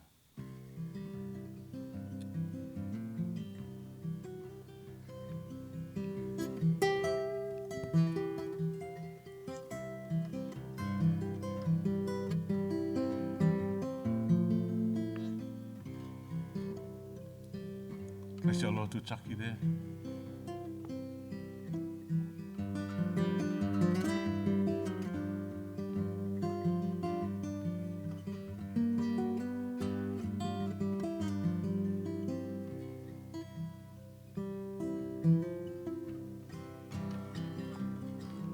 Au he awa le ana oe, e hina hina ku kahakai, la vea mai ke ae, una una kai ukai.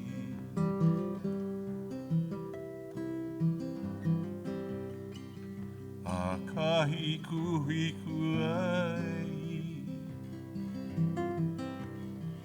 kulia ia ia ia. Noho mua mo ka iini,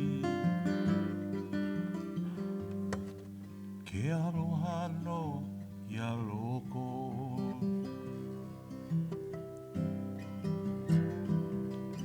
Wanei anu o lui, ona lau i ke kino. Kupono i ka wakea, a he mau pili ai.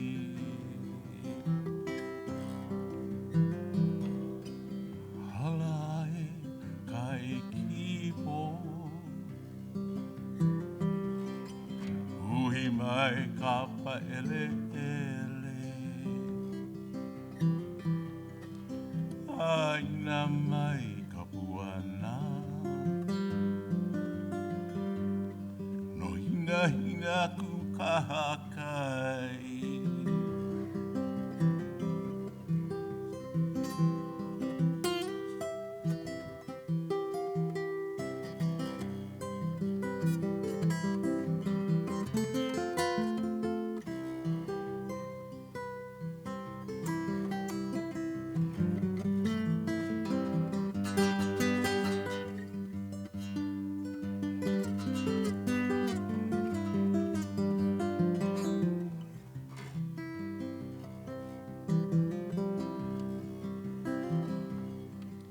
Au he awa le ana oe, e hina hina ku kahakai. A vea mai ke ae, ona ona ke alakai.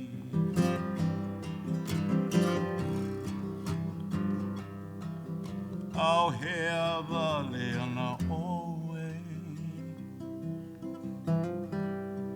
e hina hina ku kahakai.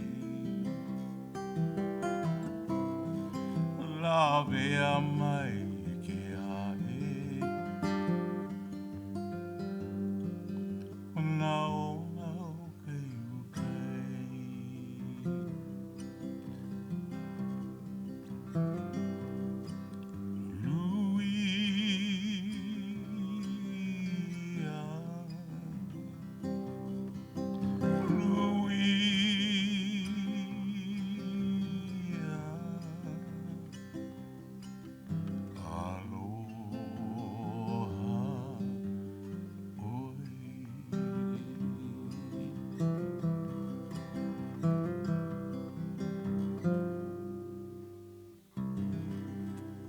Hina hina ku kahakai.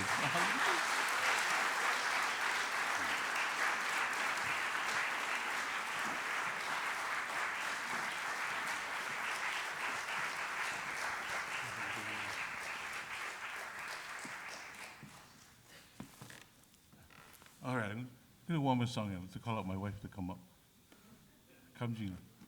But before that, watching all the work that Shawn has done had amazed me about him saving the ukulele. It's an instrument, but Yeah, okay, I will change back. Sorry about that. But first of all, the ukulele, like I said, came from Portugal. It was the machete. But then, two gentlemen came. Oh, which one, man? Oh. Okay, so two gentlemen came from Portugal about a month ago. And Shawn invited me, but I couldn't make it because I had some medical stuff that I do 3 times a week. I gotta go. But then, listening to the two gentlemen play, I don't know if you guys seen them play. They came from Portugal. And I was amazed that the sound that they created, the sound was from their land. Okay. So the Portuguese bought the ukulele, the machete here, and they made the ukulele. So in my thinking is that when the two guys was playing, then I figured out when the two guys was playing it, the sound they was playing that came out of the machete, it was the sound. If you close your eyes, it was like you was in Portugal. So you smell the bread making, you smell the tomatoes cooking, you smell the mountain. I mean, you can picture the mountains and all the people in Portugal. It was weird because they was playing almost the same instrument like the ukulele, but the sound they produced, it was from their country. It was from Portugal. And what the ukulele produced is what us people in Hawaii have in our heart. Is our people, our family, our food, our beaches, our ocean, the mountains, the apapani, the birds, all coming out of the ukulele. And out of the machete came out what you see in Portugal. And I was amazed, like, wow, it's interesting how two instruments came from Portugal to here, and then what they produced. And another thing was that, what made them change the instrument to become the ukulele? You know, like why did they change the 5 strings to the 4 strings? Why did they change the body thickness? Because he's saying that the instrument was thin, but they made the ukulele a little bit wider. And the last thing I couldn't figure, like, why the ukulele was so small? Because I know the people wasn't small. So why they made the ukulele so small? I mean, the fingers are not small, you know. And I picked this because out of all the ukulele, I went to play a vintage because this is my 2 ukulele, but then this is the only one that my fingers could actually barely fit. It actually touches the 2 frets. But yeah, so a quick story to this ukulele. Back in, I was in high school, my auntie came in from the mainland, she's a musician, and then she found out that the ukulele I was playing, it was a bar instrument, so I got scoldings for that. And she told me, when you pass school, I'm gonna pick you up, I'm gonna take you someplace. So we went to Ukulele. And this is back in '78. And I was sitting in the car, and she told me, before we go, I'm gonna tell you this. Do you love playing Hawaiian music?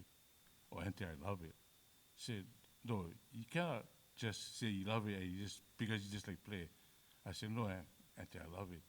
And she took me to Kamaka. She went inside, she said, take what you want, and we're gonna buy you whatever you ukulele like. So after I was at Kamaka, they showed me all ukulele. He was like, I never like nothing. And then Sam said, wait, I'll come back. He went in the back, and he brought this one out. And I played, I said, this is the one Auntie is so like. So she bought it for me in '78, and you know, as Hawaiians, sometimes we don't take care of things. And the thing went crack, and I was heartbroken. It was cracked for like over 10 years. And my friend Manning right here, I took it to him to fix, because I normally take him to Kamaka because I just wanted to get fixed, and so I can put it away nicely. But like to take Manning Halligan, where's his hand, Manny, that's his mannequin, Manny Halligan for fixing.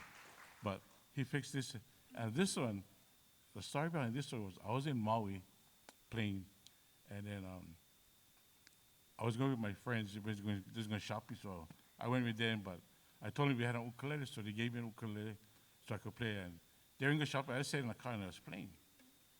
But I hate to say it, but this holiday guy came to me, and I was in the car. I said, "Wow, that's really nice." I said, "Yeah, it's a really nice ukulele." I said, wow, whoever made the ukulele know what they're doing. This was in the morning, I was at the shopping center. In the evening, I went to a party, and we was playing. The same haole guy was at the party. So I said, hi, and I was like, wow. And then my cousin said, oh, that's the haole guy that made the ukulele he's playing. I said, I was like, oh, okay. But the haole guy came and told me, he said, oh, I know you really like the ukulele. I said, yeah, I like it. So he said, I'm going to make you one. And you know, I saw him, he's like, yeah. Wahanui, eh?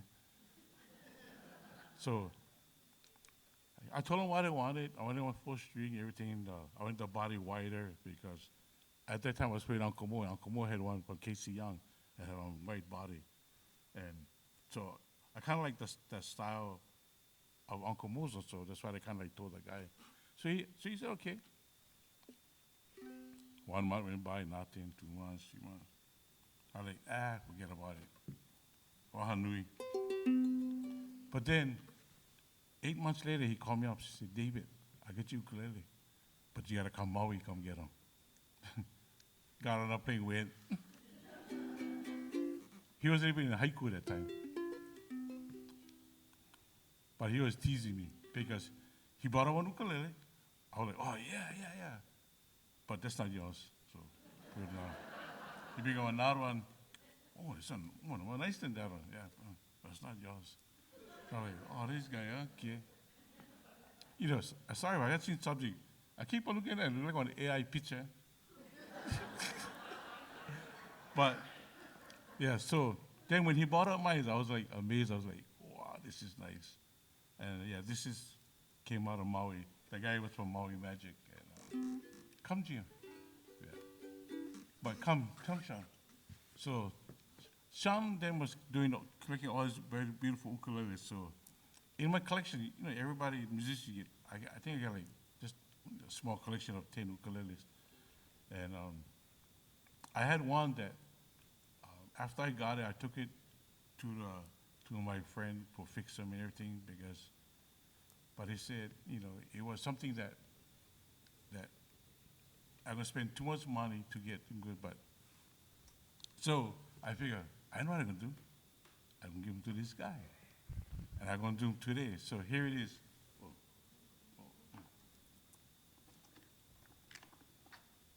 This is from the Smith Company who made the tip ukulele. It's like a 10-string. But this is making it was like the first year that they made this. And Martin made it for this company, but not for them. But after they see that this company was selling a lot, the Martin started to make theirs. But Shawn, I give you this for you for continue preserving the Hawaiian music. Oh, that's mahalo right there. That's mahalo. Oh, thank you so much. Thank you. Thank you. Wow. So it's not like I'm gonna give everything away, but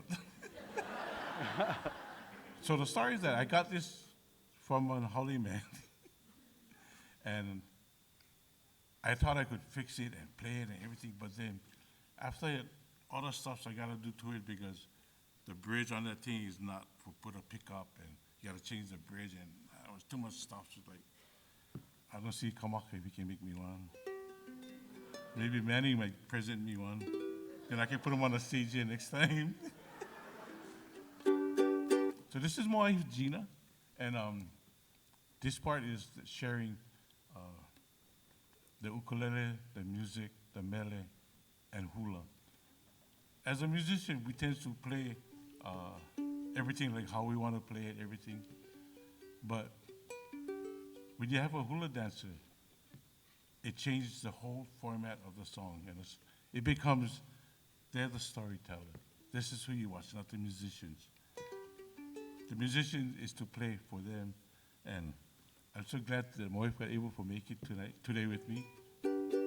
Oh yeah, one more thing. I'm currently playing at the at the courtyard at Marriott in Laie, I play there Thursdays, Saturdays, Sundays, 6:30 to 8:30. You guys get on the winter side, come by.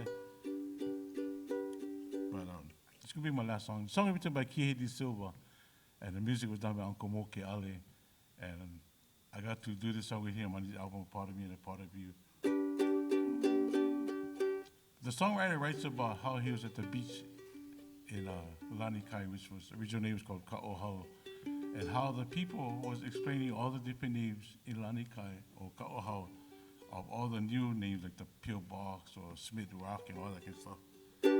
So he turned around and he wrote all of this song to keep the old names of Ka'ohau. And he talks about Ahiki moving towards Olomana because he fell in love with them. So that actually talks about his family. And the third verse is Halehaku, and talks about the evil bird. And to me, it reminds me of a very dear friend, Uncle Louis.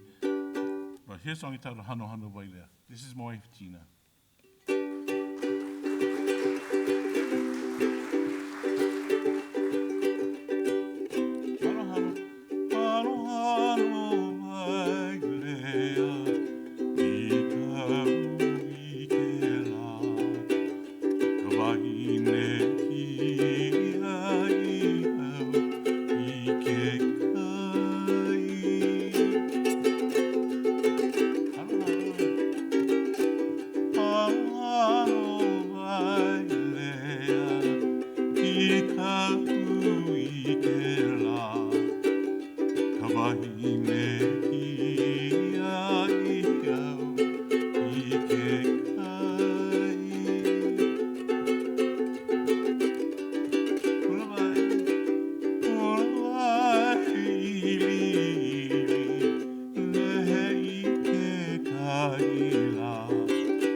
Aloha. Mahalo, Uncle. Mahalo, much mahalo. Yes, thank you so much. Thank you. Thank you. Oh, Uncle is so kind to give this to the Hawaiian Music Archives because really this is what it's about. It's about us telling the story of our community, telling the story of our people. And this instrument means so much mahalo to you, Uncle JJ. Yes, yeah. Yes. This instrument is called it's called a tipple. It has 10 strings, if you notice, right? Coming to the light here. So it's got quite a few tuners here. It's also steel string. Yeah. And part of the what we are doing to make this accessible as well for the community is we are partnering with many builders to help restore these instruments as much as possible. And for the ones that may be past any sort of restoration, they become kind of donor instruments to help us restore other pieces. Because it's important for us at the Hawaiʻi State Archives not only to be able to show these instruments, but to hear these instruments, to touch these instruments, because a lot of education would be bottled up if this were behind glass, right? But because it's accessible, you would be able to come into the State Archives and be able to call down an instrument. As a new builder, if you wanted to know what does an instrument from the 19 teens sound like, how is it different from something from the 1930s or 20s, you'll be able to be afforded that opportunity to come in. Is it heavy? How thick is it, right? So you could come in, bring your notepad, be able to take those notes, take some measurements, get an idea of what that sounds like. For the musicians in particular, two things the musicians touch, right, every time when they're playing this instrument is the fingerboard and bridge. And neck, right? I mean, it's the neck and the fingerboard. It's always tricky. It's always tricky to be able to get that neck exactly how you want to feel. But how do you communicate? How do you educate that next generation of people that are building these instruments without affording them an opportunity to touch, feel, hold, and experience that opportunity? And that's really what the Hawaiian Music Archives at Hawaiʻi State Archives project is about. So as we get set here, I'm going to go on, put this down, and we'll talk a little bit about the instructors. Right? Over the years, we've had many amazing instructors. Once again, just a very, very small sampling of instructors. But Ernest Ka'ai, he was that virtuoso that I talked about that could play amazing music, late 1800s. He also had the Ka'ai Music School. And for many of you, you might have a Ka'ai ukulele tucked away in your closet. And what's interesting about Ernest Ka'ai is that he partnered with many different businesses that were making ukulele. He was not an ukulele maker, but he was an instructor and a performer, and he got his label. He was a good businessman as well. So he stuck his label on the inside of these instruments, and so it's not, there are these examples of Ka'ai ukulele that you will see. And if you look at some of the construction of those instruments, it's very fascinating because some of them were made in Hawaii, some of them were made in the mainland. And the construction techniques are vastly different between these two places, whether these instruments were made in the mainland or not. And so when I first came across these instruments, I'm like, why is this a Ka'ai? This is not made here in Hawaii. Until I later learned, many years back, that he was such a good businessman and he partnered. And it was good business for those instrument makers as well to be able to partner with someone as famous as him. And so, but we have the Ka'ai Music School. Paul Summers, he was mentioned earlier as well, performer in Waikiki, 1920s or so, with his brother Harold Summers, transplants right to Hawaii. Also taught ukulele. Roy Sakuma, a tremendous service to the community, and wonderful people, Roy and Kathy, but they have shared their love of the ukulele and moved things forward at a time when, there were lows in ukulele, not as popular. Things are not always going in this direction. And they did 52 years of ukulele festival free for the community to be able to benefit from that. And that alone is a tremendous service, raising up a next generation of players, raising up a community of people that appreciates the ukulele, that can hear the instruments and hear the stories behind that. And so what Roy and Kathy have done, their school continues to teach to this day, even though the festival, they have stopped at 52 years. Which is quite remarkable. Can we give them, they might be watching online, a much mahalo and aloha for that tremendous service to our community. We also have Chinese ukulele instructors. That's Johnny Lai as well. Some of you might have a Kala'e or Kalai ukulele, if you might have heard of that. That was a partnership between Kamaka and Johnny Lai. And they even changed the name. It was Johnny Lai, L-A-I, to Johnny Lai, L-A-E, to sound a little more, with a hyphen in between, to sound a little more Hawaiian, right? And so, and Bryan Tolentino, he's Hapa Filipino, right? Instructors, he's backstage, also coming up in a little bit. Good friends here, Makuakāne, and Dr. Bryan Yasui is also in attendance today. Much mahalo, Dr. Yasui, for coming and supporting this effort. So that being said, once again, we have a really wide, diverse group of instructors as well. The point being that, once again, this is a part of our story of who we are and what we represent here in Hawaii. So that being said, please join me in welcoming Joe Souza here, Manu, and Kenneth Makuakāne.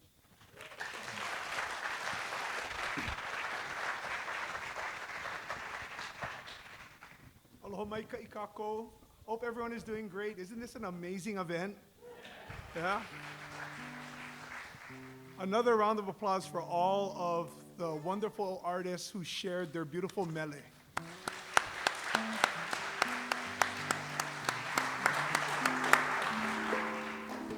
You know, it's pretty amazing what this little instrument can do, right? You know, it's such a blessing to play, you know, this 1885 Santos, like, right? What a beautiful instrument, and the sound, oh, so cunning. And then, of course, Kenneth Makuakāne here on a Martin 1891, thank you. Holy Right? And then my brother just became queen. Right? Wow. And then, of course, my brother Manu here, who's playing a Martin 5K. I mean, that, growing up, the Martin alone, but then the Martin 5K, such a treasured instrument. And just being able to share our mele. You know, this little instrument can change lives, as we all know. It can affect people in so many ways. And you know, we so luckily, as Kanile ʻUkulele, have the opportunity to go and share this beautiful instrument with the world. And one thing that we notice is, no matter where we go, wherever this little instrument takes us, everyone who gets attracted to the ukulele, either as a player or just as an admirer to the ukulele and the music that gets created on it, is always good people.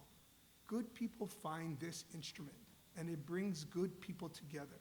And that's the beauty in this wonderful instrument that we now share with the world. You know, when Shawn and Adam first asked if we wouldn't mind coming and sharing music of the time, you know, when the ukulele was first introduced to Hawaii back in 1879, you know, thinking back then, what would have been played? What would have been songs of that era? And, you know, so it got me kind of deep diving. And really, we got a chance to share a little bit as far as the music and, you know, the understanding of the music of the time. So one of the first times I got to play one of these instruments, I sang this beautiful old mele. And it recounts so many fond memories, even for myself when I was growing up, with this instrument. And, you know, understanding that at the time, you know, Queen Liliuokalani, or really, she was Princess Kamakakēhau at the time, was asked to write a mele. And the request that she fulfilled really, through her, you know, genuine love for the lahui, she goes and puts pen to paper and writes a beautiful mele, and then of course shares this mele with the intention of it ultimately becoming our national anthem, you know, our voice for the people. And you know, with that mele, and when she shares it with Kamehameha V, and of course he immediately connects with this beautiful mele, it becomes our national anthem. So in my mind, I'm thinking, okay, here comes this little instrument that literally travels halfway around the world to come and find a new home, inspire new musicians, and the music that is being played by these musicians, and then that imagination then leads to, well, here's a beautiful mele that was written by eventually our queen, who, at the time when she wrote the song, when she wrote this melody, she didn't realize what was going to happen. But she did know that this is the first time she's taking pen to paper, and ultimately the first time that her music was printed and became something that was sung by everyone who was here at that time. So when Shawn and Adam were asking, what songs would you sing? That was the first song that came to mind. And the title of the song is Hemelelahu Hawaiʻi. And when the Queen, you can imagine this, when the Queen wrote it at the time, not knowing what was to come, the challenges, but more importantly, her relentless compassion. That's how I see it.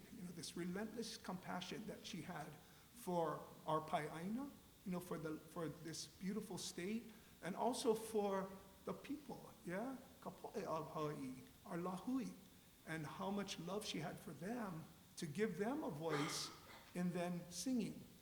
And now imagining, 140 years later, kind of fast forward, or even longer, where, the Queen's words are still being sung today. And really, when we sing her words, we're just her living prayer, her wish for the future of our lahui to then again, have this voice and this ability to then share our love for the land and our love for each other. And ultimately, our love for this beautiful instrument. So I'm going to ask everyone, if you guys wouldn't mind, just kind of sit back, relax, as we go ahead and play for you, Hemelelahu Hawaiʻi.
So there's a moment in there where the queen writes, "He oho," shout in jubilation. Eola, eola no aku. Eola kamui. You know, and long live all of us, long live the queen. And again, as we share her words, we're just her living prayer. So I have to apologize to you. So we had a rip-roaring weekend with my brothers and sisters. Manu is our oldest brother the oldest, and I'm the baby, the eighth baby, the caboose of the family. And our sisters and everybody was in, and we all celebrated over the weekend, celebrated many things, but in that celebration, I kind of lost my voice. So you can imagine, right, how frustrating it is for an Hawaiian Portuguese who no can talk, right? So please bear with me. Anyway, the next mele that we want to share with you, and there's a story, of course, in this mele. But really the story and the nexus of this mele really starts even before the composer was born. And I'll share why. So, back in the late 1820s, one of the first ships to sail to Hawaii with the first group of missionaries to come was called the Thaddeus, and was actually sailed here by Captain Blanchard, Henry Blanchard. And he brought the first group of missionaries. He also brought the first printing press, so that, that the word could be printed, and our once oral language was now in this transition of being printed. Well, eventually Captain Blanchard marries a Molokai princess. Her name is Koloa. And they give birth to a beautiful child. Her name is Harriet Kapukalani Kekahililani o Hawaii Loa Blanchard. Now, she, of course, falls in love with this traveling actor. His name is John Townsend. And through their union and through their marriage, she gives birth to two beautiful children, Evelyn and George. Now, of course, George goes on and kind of follows the footsteps of his grandfather, where he becomes a captain, yeah? He also sails the Moana Nui Akea, this big, beautiful ocean, and does many, many travels around the point, the Cape. It's the same trek that his grandfather did when he went and brought those first groups of missionaries. Well, while he was away on one of his travels, he comes home with his ship to find that there was an overthrow. And in that, of course, he had the resources to then sail his ship with the intention of actually grabbing or trying to grab as many arms as he could, any type of weaponry from the different islands here in the state. And then eventually tries to land his ship named the Waimanalo on the shores off of Kahala.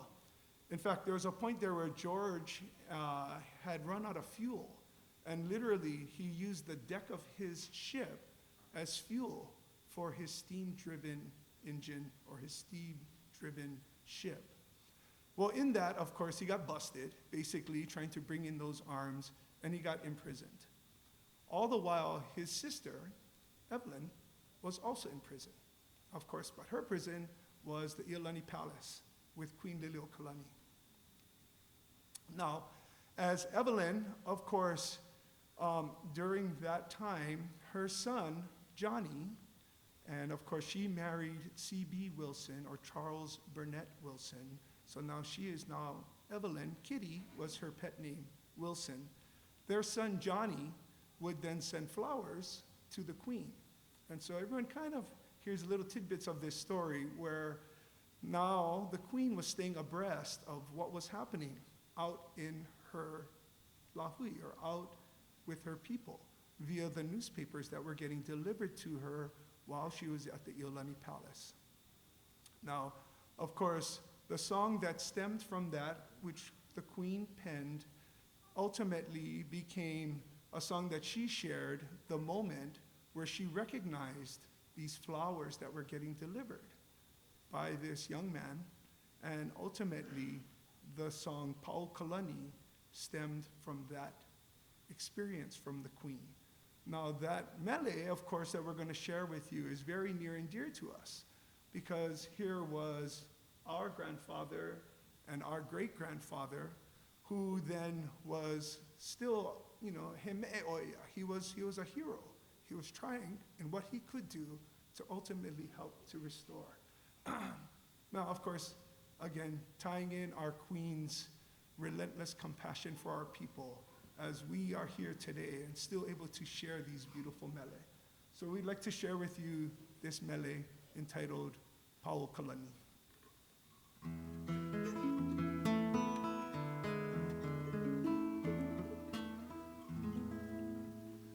E ka gentle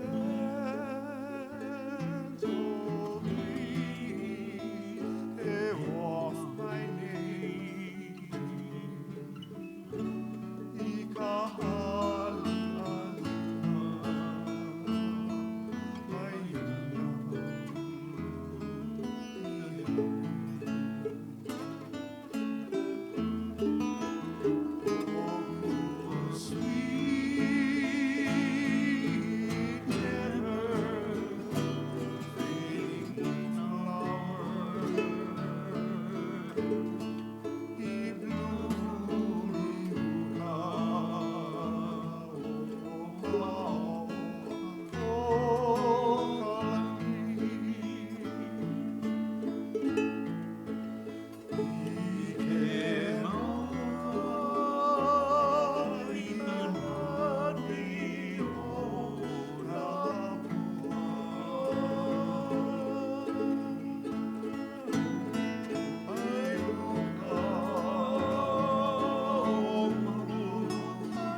What a beautiful pani. And of course, mahalo for allowing us to share this beautiful melody.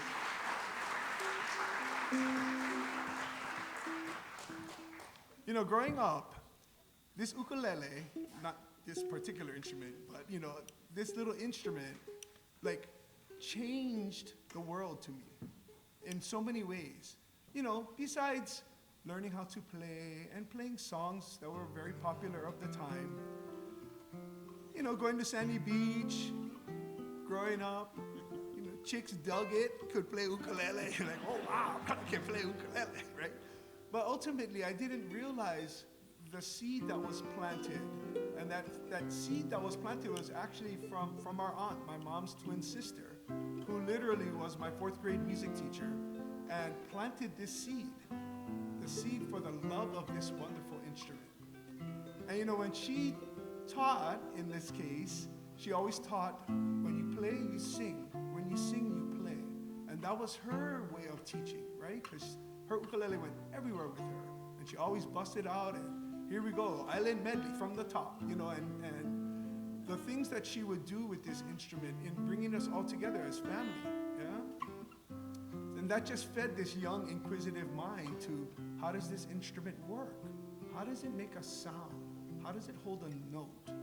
Those are all things that just intrigued me, that got me to start to study and understand this instrument better, more than just from a player's point of view, but really from a builder's point of view. And today, of course, now, being able to share the music literally everywhere, every time we go, no matter where we are, I kind of help myself. When it's my turn to sing, I'm going to sing music that we play, you know? So this is one of the songs that we play when we go out and kanikapila, you know, at the jam session, comes to my turn, hey, take one. This is the song that I would share. And although the song was actually not necessarily written by our queen, it definitely was written for the queen. And in that, you know, with paying honor to her and the time when this wonderful musical instrument then became part of who we are and really our gift to the world, right? The ukulele has really become our gift to the world. So in sharing that music,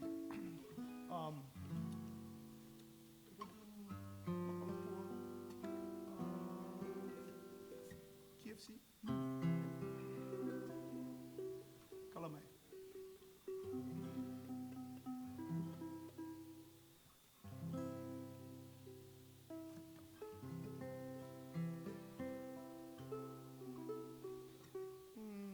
I'm close. You know, today we use tuners with a 20-to-1 gear ratio, so 20 turns on this, turns the thing one time, you know. Some of the modern technologies that we have in comparison to some of the older instruments. So tuning has become a lot easier. But we'll go ahead and we'll sing. There we go. O makala puha uruma,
from the top.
Hallelujah.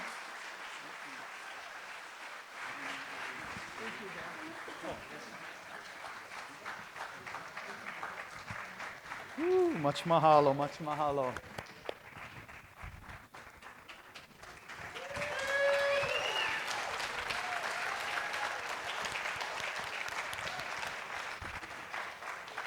Thank you, thank you. Thank you, Uncle. Thank you so much. Oh, so beautiful.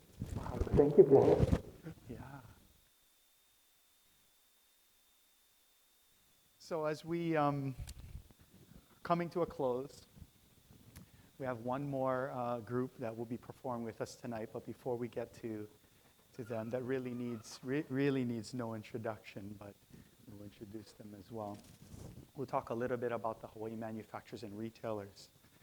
Now, a big part of the ukulele and the reason why this instrument is so popular is we need people to play the instrument, and that's what you've been seeing all this afternoon. We need players that can play these instruments, but we also need builders that can make these instruments, and that's why the Hawaiian Music Archives exists, because we're perpetuating that culture of understanding in building as well. And you can see some familiar names up here: Kanilea Ukulele, Koloha Ukulele. This is an older ad from about 1926, but the company was founded in 1916. Kamaka Ukulele, and for those of you who didn't know, at that time it was Kamaka Ukulele and Guitar Works. Yes, they made guitars, so there are Kamaka guitars out there as well. And now Kanilea is also making guitars, I believe, too. Some beautiful instruments as well. But it's because of manufacturers and retailers such as this that we have these instruments, and that they're being sold and enjoyed around the world. And so it's not only about Hawaii. This is about the community of makers around the world. We have friends that are helping us in Europe that also make ukulele.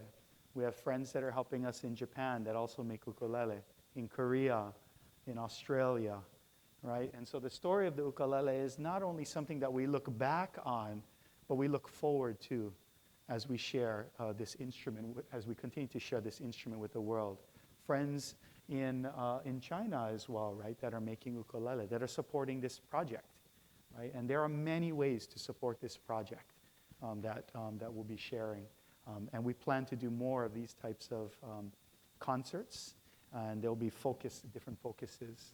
But As you can see, retailers such as the Hawaiian News Company, that company, mainland-based, haole owned, but was around from 1880s, right? And music culture in the downtown Chinatown area, what was happening there was something so special, so magical. These were kind of the forerunners, the ground, just the businesses that helped to ensure that music could happen, not only through sales, but things like repairing your instrument, buying strings, right? Even when you look at some of the ukulele up here, especially the one that Joe was just playing, that's a Kingdom era instrument, 1885, and being played with a Kingdom era guitar. But what's remarkable, if you think about it, there are no ukulele cases. There's certainly no ukulele strings at that time as well, right? These are things that we don't think about, but they came about over time, right? And so that's part of the story. So once again, a variety of owners and makers, right, that were being represented here as well. So as we finish up today's lecture concert, we have Mr. Bryan Tolentino here.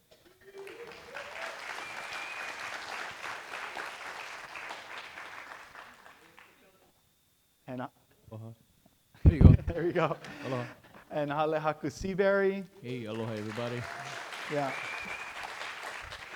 And before I introduce our lead vocalist, our guest singer for this group, I do want to say that all that you have been hearing and seeing today, and the musicians have been, first of all, they've been donating their time.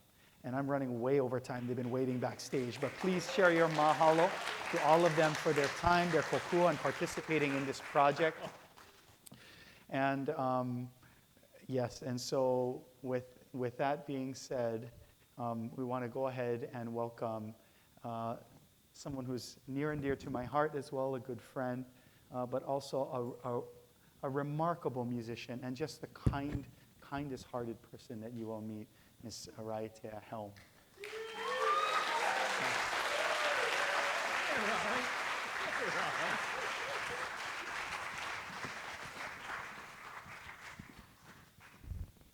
All right, aloha. Thank you for spending part of your Sunday with us today.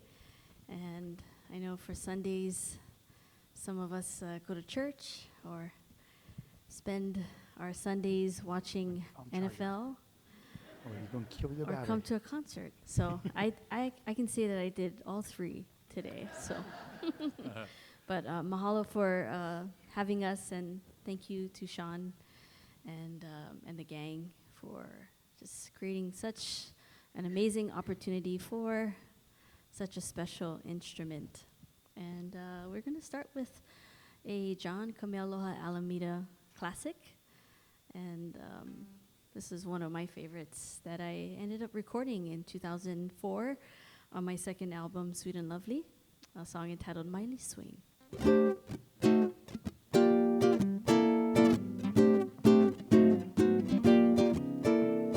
Sweet and lovely, ke ona ona o ka maile. O ipo ke ala, o heno shua i ka pili poli. Nane a vale aluana ka ua i laila.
great. Thank you so much. So I wanted to share my first memory of the ukulele, and that was when I was 3 years old. And I was very close with my tutu on my mother's side, and she had a concert, Tukahanamoku ukulele. And she taught me Pupu Hinu Hinu. That was the first song that she played on the ukulele, and that always stuck with me. How many of you folks remember your first ukulele memory? All right, okay. Chris Kamaka made mine. Oh, okay. So guys, Bryan, please share your first memory. No, I or remember any memory. growing up, we had actually it was the Duka Hanamoku too in our home, and my mom played and my dad played, and I was getting better at playing ukulele. So, being that my dad was retired military, my first ukulele that they purchased for me was at the Navy Exchange. It was a Kamaka concert for $52. And you know what? I still have that ukulele. I still have that ukulele. But yeah, that's my earliest recollection of ukulele. How about you, Holly? In our house, we had actually an 8-string taro patch that looked like that I wasn't allowed to touch. Because that was my papa's ukulele. But over the years, we accumulated it was a Kamaka Lili'u. And that one, I had to work my way up to it. And then finally, my dad said, "Oh yeah, you can go ahead. Don't get too crazy though." And trust me, it wasn't crazy. But that's my favorite. That was one of my most favorite ukulele to play. And that's the thing that almost ignited my desire to play ukulele and to learn and be a musician. Awesome. Yeah. Thank you, guys. Mahalo. So we're going to take you to the island of Maui, a song written by Makuakāne. And what I think about when I hear this song, I just think of the lengths that we go for love.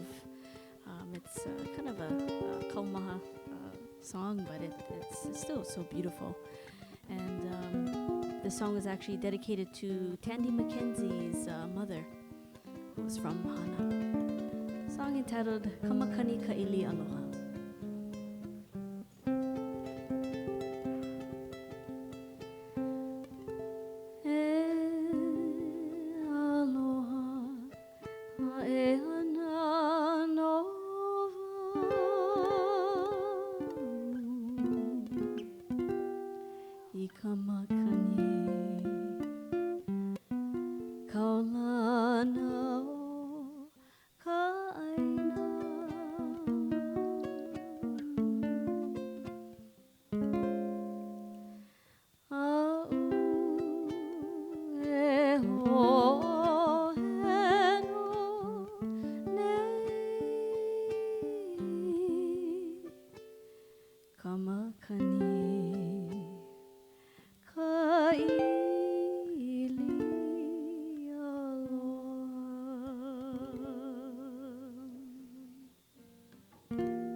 Kauhi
mahalo so much. Thank you once again for coming out this evening, almost, afternoon, evening. And we'd like to do one more song. And again, mahalo to Shawn and all of the performers today. Have a nice round of applause.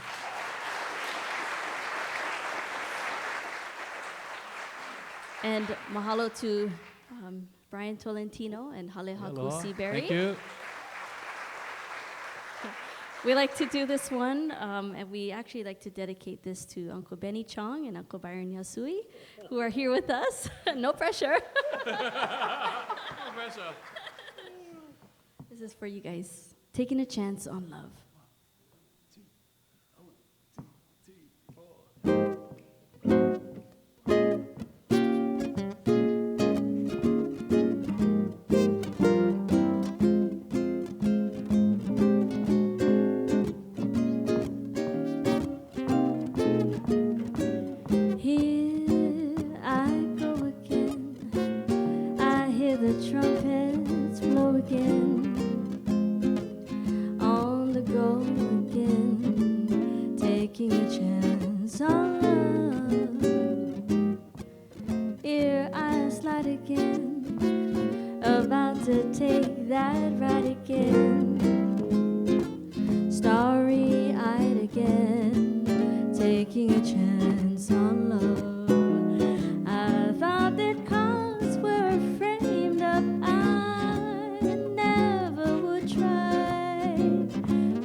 About to take that trip again.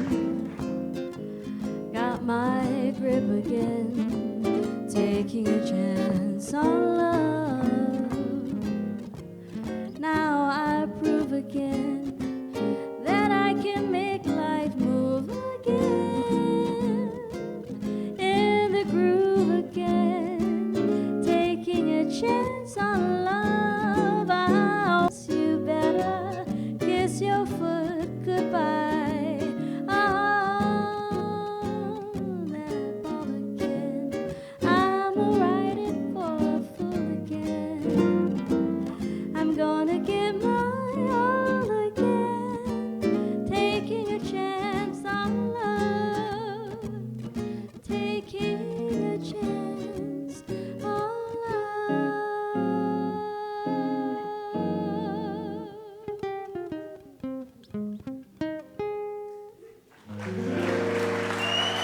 Bryan Tolentino and Halehaku Seabury.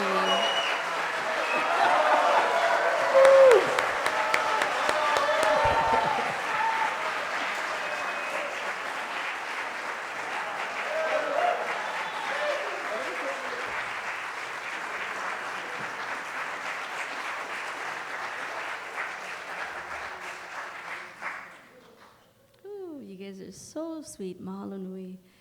Thank you again. You know, these guys are just so amazing. I didn't want to play my ukulele because it sounds so beautiful. Wow, you should play. I just sing, you know, sometimes I just gotta sing. But yeah, well, Can I play this one? I can grab another. no, oh, okay, sure. No, okay.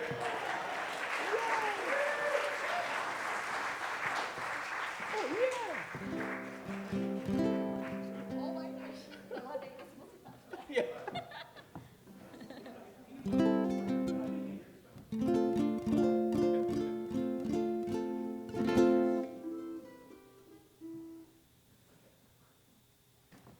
to our sound guy, Mrs. Shiroma. All right.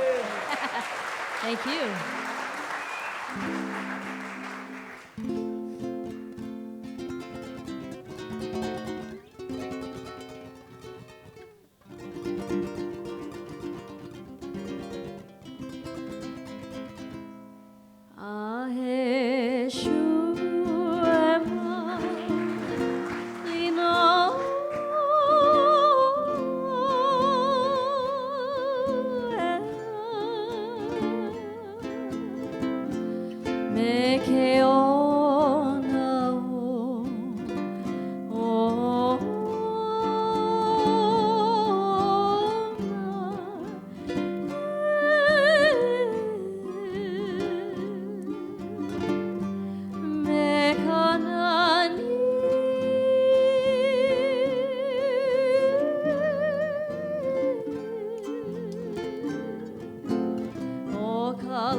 I gotta eat dinner.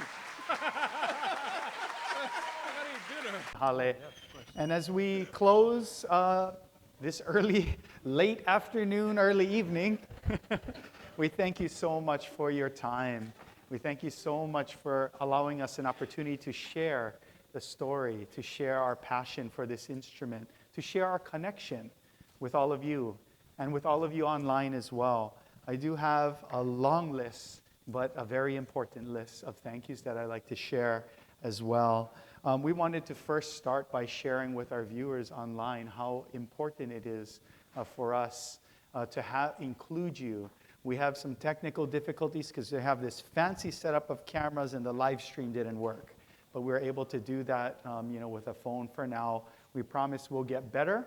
We promise we'll improve on those things so that we can share. Specifically for those, right, the diaspora that's from Hawaii but living around the world. You mean so much to us, and to be able to share this with you is part of our mission and part of what we are seeking to do. And so we want to say much mahalo for you tuning in. Certainly to all the musicians, Raiatea, Bryan, Tolentino, Seabury, right, Kamakakēhau, Fernandez, Doug Tolentino, and Joseph Zayac, Joe and Manu, and Kenneth, Makuakāne, who had to leave a little bit. Uncle David Kaʻio, Koanui-Souza, and of course to Kamaka, Kanilea, and Koaloha. Without them, we wouldn't have been able to do this. They're the ones that actually reached out to the musician and say, would you mind volunteering for this? So we wanted to say sincerest mahalo to all of you as well for bridging the gap for us. There are also friends that are near and dear to our heart but could not be here as well. Auntie Myrna Kamae and the Hawaiian Legacy Foundation, thank you so much for supporting this project. Kylan Reese and the Pacific Strings Museum. If you do not know what Kylan is doing, you need to pay attention. He is doing some phenomenal work. I am working more on telling the story and the history of the ukulele and the connection to our community, our people. Kylan is telling the broader story of Hawaiian music and the impact on the world. So much so that even the guitar, the Martin Company themselves were impacted by Hawaiian music so much that they created a very famous and special guitar called the Dreadnought guitar, but the predecessors to those all came out of Hawaii. The electric guitar that we heard even being played up here tonight, the predecessors to those all came out of Hawaii, right? And so there's a story to be told in what Kylan and the Pacific Strings Museum and the Kealakai Center for Pacific Strings is doing is a true, is very important and valuable work. So pay attention to what he's doing as well.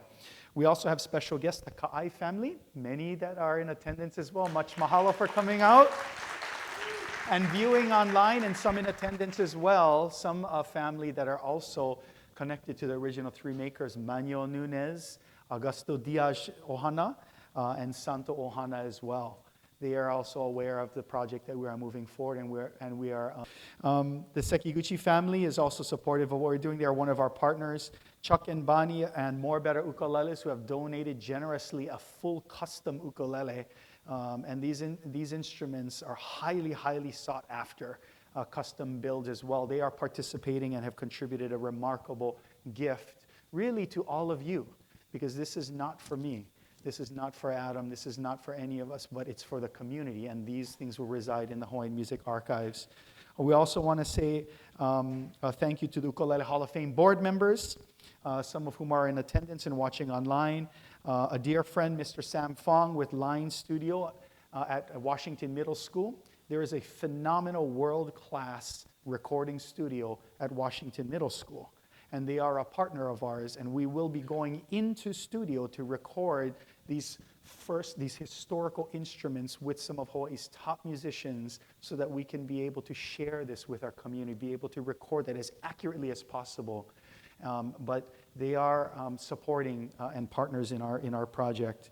We also want to say thank you to Mimo and Aquila Strings. All the instruments, the historical ones that are up here, are strung up with genuine gut strings. This is exactly as the Ali'i would have heard these instruments, or our kupuna would have heard these instruments. He provides those for all of our string instruments. To Jean Atwater Williams, she's over on the East Coast. This is how big our ohana is, right? She's over on the East Coast. She said, I can help. So she jumped in and helped us create our rack cards that you see outside, graphic arts and all the details there. She helped create our web page. So there's a place. You don't have to be in Hawaii to participate in this. If you're interested, you can just reach out to us at musicarchives@hawaii.gov to be able to do so. So thank you, Gene. Nobu and Hitomi of Lucy's Ukulele, good friends of ours, big collectors as well. They have been wanting a ukulele museum in Hawaii for a long time, and it is our hope that we will get there. But in the interim, everything resides in the Hawaiian Music Archives, and it will be treasured and shared and used for educational purposes. Tom and Noonie Walsh, which are connection to the Manyo Nunez family as well. Paul Cyphers from the Ukulele Hall of Fame that built that giant ukulele. Make sure you take photos of that thing on the way out. And his collection. Manny Hallican and Pahukani Ukuleles. Manny, much mahalo for coming out and supporting as always. Manny is a dear friend, but he's also highly innovative. When you look at this instrument, it doesn't look like what we would think an ukulele looks like, right? This is a pineapple baritone ukulele with side ports on the sides. And this is part of that creativity and ingenuity that he challenges himself to make. But as a result of that, we're able to share that with the world. So thank you so much for that. Also, Michael Chalk and the Ukulele Guild of Hawaii, wonderful friends. Much mahalo. Sente Archangel and Wailua Sky, also builders. Much mahalo for coming out.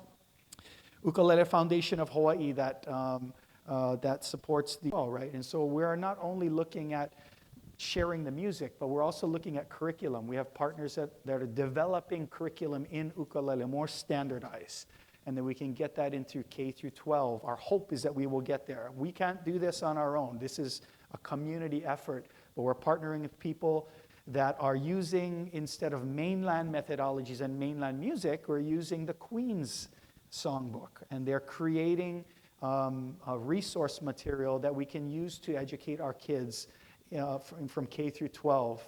I work at Kapiolani Community College. I'm also in discussions there about potentially having some sort of music certificate that focuses on ukulele. We are a long ways to get there, but so many people are participating in this project where we can onboard high school students to take community college courses that will be offered and potentially have an opportunity to connect with music, connect with the ukulele as well. University of Hawaii and University of Hawaii Music Department and Ethnomusicology Department, much mahalo for you for partnering with us. And a really special thank you to Terry Skillman for all of her work in making this happen, and Andy Sutton as well from their departments for allowing us this space and this opportunity to share this very important story. Dan's guitars. I snapped a string on this guitar the other day, and I was like, what are we going to do? Because these don't take regular strings, right? They have used a special type of string. Went down to Dan's guitar, and he was like, here, this works great. Just gave it to us. Jumped in, right? And this is part of what the reality of taking care of these instruments, but at the same time, how we're all doing this together. So mahalo to you, Dan. The wonderful guys at Good Guys Music, Ukulele Lab, Ukulele Store, Ukulele Pua Pua, Ukulele Site, all doing amazing things in the ukulele community, whether it's virtually, online, in person. If you need gear, supply, these guys know it all. And so you can always look them up, and they're scattered all over the island too, right? And they do things online, but absolutely important and part of our story, right? Part of our story that we need to be able to tell. It's not only the instruments, but it's also who's selling the instruments, the marketing materials, how it was used in, and how the instrument was portrayed in popular culture. All of that we're gathering. All of those things we're telling. Why are we doing that? So that we have a repository so that future generations of researchers, educators, everyone, doesn't matter if you're an elementary educator, intermediate school, high school, college professor, researcher, work on your PhD, right? Ehelemai, come on in, right? Come on in, because we've got a treasure trove of things that you need to look at. And wrapping up here, also Jim Tranquata, and he's also the co-chair of the Hawaiian Music Archives. Jim is over in California, but I cannot tell you, Jim and Tom, Jim Tranquata is a descendant of the Diaz family. And Tom's wife, Nuni, is a descendant of the Manyo Nunez family. But Tom and Jim, there's not many places trying to share everything that I have learned so far with all of you, but they are so instrumental. I can pick up the phone and have a conversation. What about this? Or I'm trying to talk about this. And they can really with research-based, founded on solid research, they can guide me through that process. So I'm not only up here speaking as someone that has, knows about ukulele, I'm really a student of ukulele, and as we all are. But the reason I do this is because it's so important, because we have a story to do, we have a mission to fulfill for our community, for our people. But much mahalo to you, Jim and Tom, for helping me as always, being accessible. Our sound man, Jesse, did a fantastic job. Thank you, Jesse. And I'm going to invite him up, Dr. Adam Jansen as well from the Hawaiʻi State Archives. He is the director at the Hawaiʻi State Archives that made all of this happen. And, for me, I'm just a crazy guy that loves ukulele, and I have a collection of instruments, and, so it's kind of easy. This is not, this is volunteer work. I don't get paid, but this is all fun. But this guy, I am texting him at 5:30 in the morning and 12 o'clock at midnight. And he does not do this alone. Jesse is on that team, and I see others here as well from the Hawaiʻi State Archives. Can we give his whole team a much mahalo and a thank you for all they're doing? We are here as well.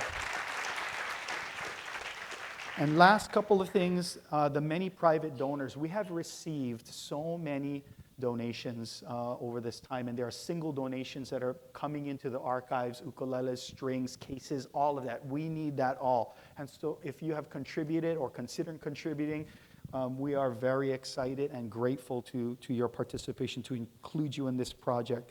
And to all who joined to celebrate the history, the mele, and the rich culture of ukulele around the world just by watching. The best thing you can do is share a post. Sometimes it's the easiest things that go a long way. Of course, we would love to have you participate in other ways. Follow us at on Hawaiʻi State Archives webpage. I post a lot on my personal page at Shawn Yacavone, Facebook on Shawn Yacavone. And just share those things. We need to get this message out so that there's many, many more people that come aboard and help us move this forward. So once again, thank you for your time. Thank you for joining us today. Thank you, everyone online. And yes, absolutely. For those of you I've not yet had the pleasure of meeting, I am Dr. Adam Jansen, and it is my privilege and it's my honor to serve as your state archivist. And really, I don't have anything to add to Mr. Yacavone's thank yous, except he forgot a really important person. And I want to personally thank Shawn for all that he has done. He is amazing. Thank you. And he works a full-time job. He does this because he believes in it to his core. I could not ask for a better partner on this project. Night on Saturdays. Sorry. It's all good because it is an amazing story that needs to be told. Yeah. And I want to thank all of you for sticking through for 4.5 hours for our 2-hour concert. So hopefully you enjoyed it. You're all here, so you're the survivors.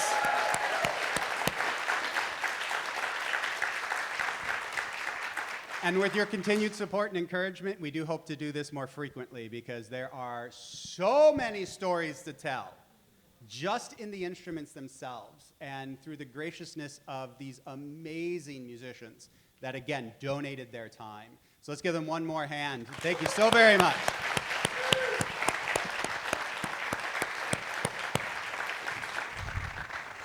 So one last thing is that if you want to participate, right, make sure you reach out to us at musicarchives@hawaii.gov.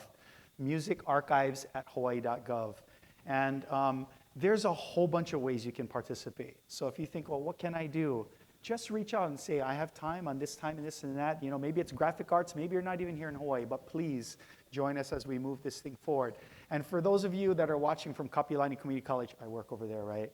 And University of Hawaii, brace yourselves because we're going to be doing a whole bunch of amazing things for our community because I don't view this as something separate. What we're doing here and what we did tonight should be integrated more into higher education. It should be available for our community through that. And so I'm looking forward to continuing this. Mahalo once again. Aloha.